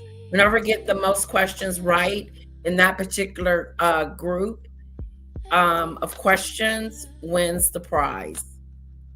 And we'll do that 3 times. Okay?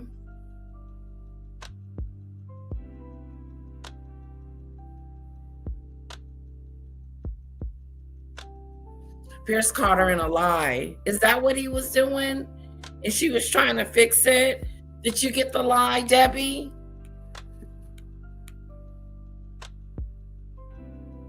Hold on one sec.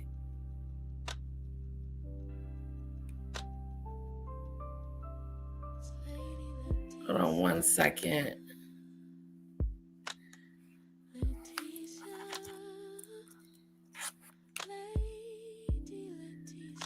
Candace Owens and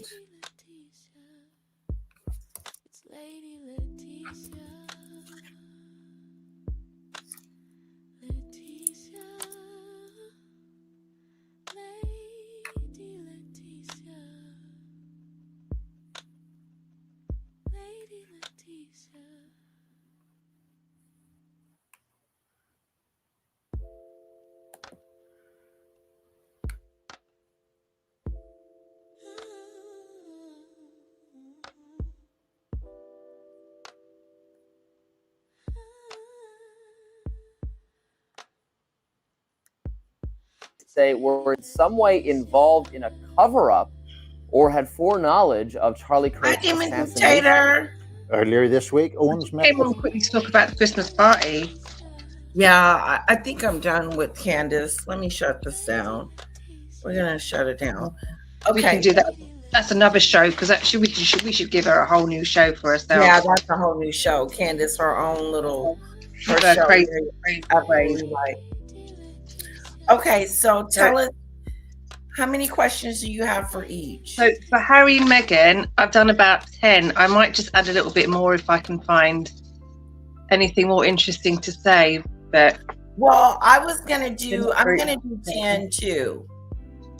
Yeah, so I'm gonna do about 10 on them because otherwise it does get a bit boring if you start adding more. But my big royal family quiz is 1, 2, 3, 7, 8, 9, 10, 11, 12, 13. My royal family one is quite big because I've done questions on the Queen, Prince Philip, Charles, William, and Edward. I might cut that down a bit because that's quite long. Okay. So yeah. I'll do maybe 10 questions on Harry and Meghan, maybe 10, 15 on the whole royal family. Okay, and then I'll come up with 10 questions that I have. So we'll have 3 different sections, 3 different times to win. People have 3 times 3 to win. quizzes. Yeah, 3 quizzes, 3 different times to win. And I just think my questions are quite simple, even though I've put some complicated ones in there for people like Sunflower. But they're just quickly like 1-2 question answers, so you can just quickly write it in their side chat. That's what I think would be better, and then we just keep up with who's winning. Yeah, and then the first one who gets it right, say, Mary Taylor. She's the first one who got it right. Mary Taylor's the winner of that question. Then I'll just write down, as I'm writing out my answers, I'll just write down like Mary Taylor won that one, and then the second question, Debbie might get it, so I'll write down Debbie on that sounds good. So we'll just keep my winners. Yes. Yeah, I'm just going to do the winners of that question. Again, if they win the second or third question, then we can just add the second question. Yeah, so if like Mary Taylor wins my first question, Debbie wins the second, and then Debbie wins the next 3, ultimately she will be the winner because she answered most of the questions right. Okay. See what I'm saying? And then I'll just keep score of who's got the right answers to my questions. Okay. And then at the end of the quiz, I'll top them up to see who got the most correct answers. Okay. And those of you, we're giving out cash. So and I'm only giving out a little. So it'll be 3 different times you can win. Yeah, 3 different quizzes that all have prizes at the end. And then I will, if you don't have a Cash App or a PayPal, then what? I suppose you can give it to a charity if you don't have it. We'll do it that way. We will, yeah. I hope that people that win has Cash App or PayPal, because I want to be able to give it away. Miami Mary Lou, no, the Christmas party is on Sunday. No, it's Sunday. It'll be Sunday at 3:30.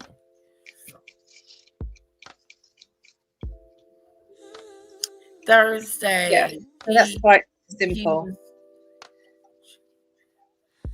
Oh, she did? Candace implied that Erica has something to do with her husband's unaliving. I think she did, yeah. I read that somewhere. She's bad. Wow. She's going to get, well, she's already been taken to court by the macaronis. Yeah, she better be careful. She's going to get herself in a lot of trouble, Candice. Hello, Mickey. Hello, Miami. Mary Lou. If she changed her name. Oh, that's how he does his quizzes? Yeah. And keep score? Okay, wonderful. Wonderful, wonderful, wonderful. So I will see you guys on Sunday. I may skip tomorrow and do one on Sunday. How about that? Just do the Christmas party on Sunday. So I may not do a live tomorrow. Take a break. Yeah. Yeah, okay. That sounds good. All right, guys. Okay. See you all, everybody. I'll see you on Sunday. See you on Sunday, Demon Dictator. All right, guys. Have a good one. Love you and thank you for joining us. And don't forget about the party. I want to see you at the party, okay?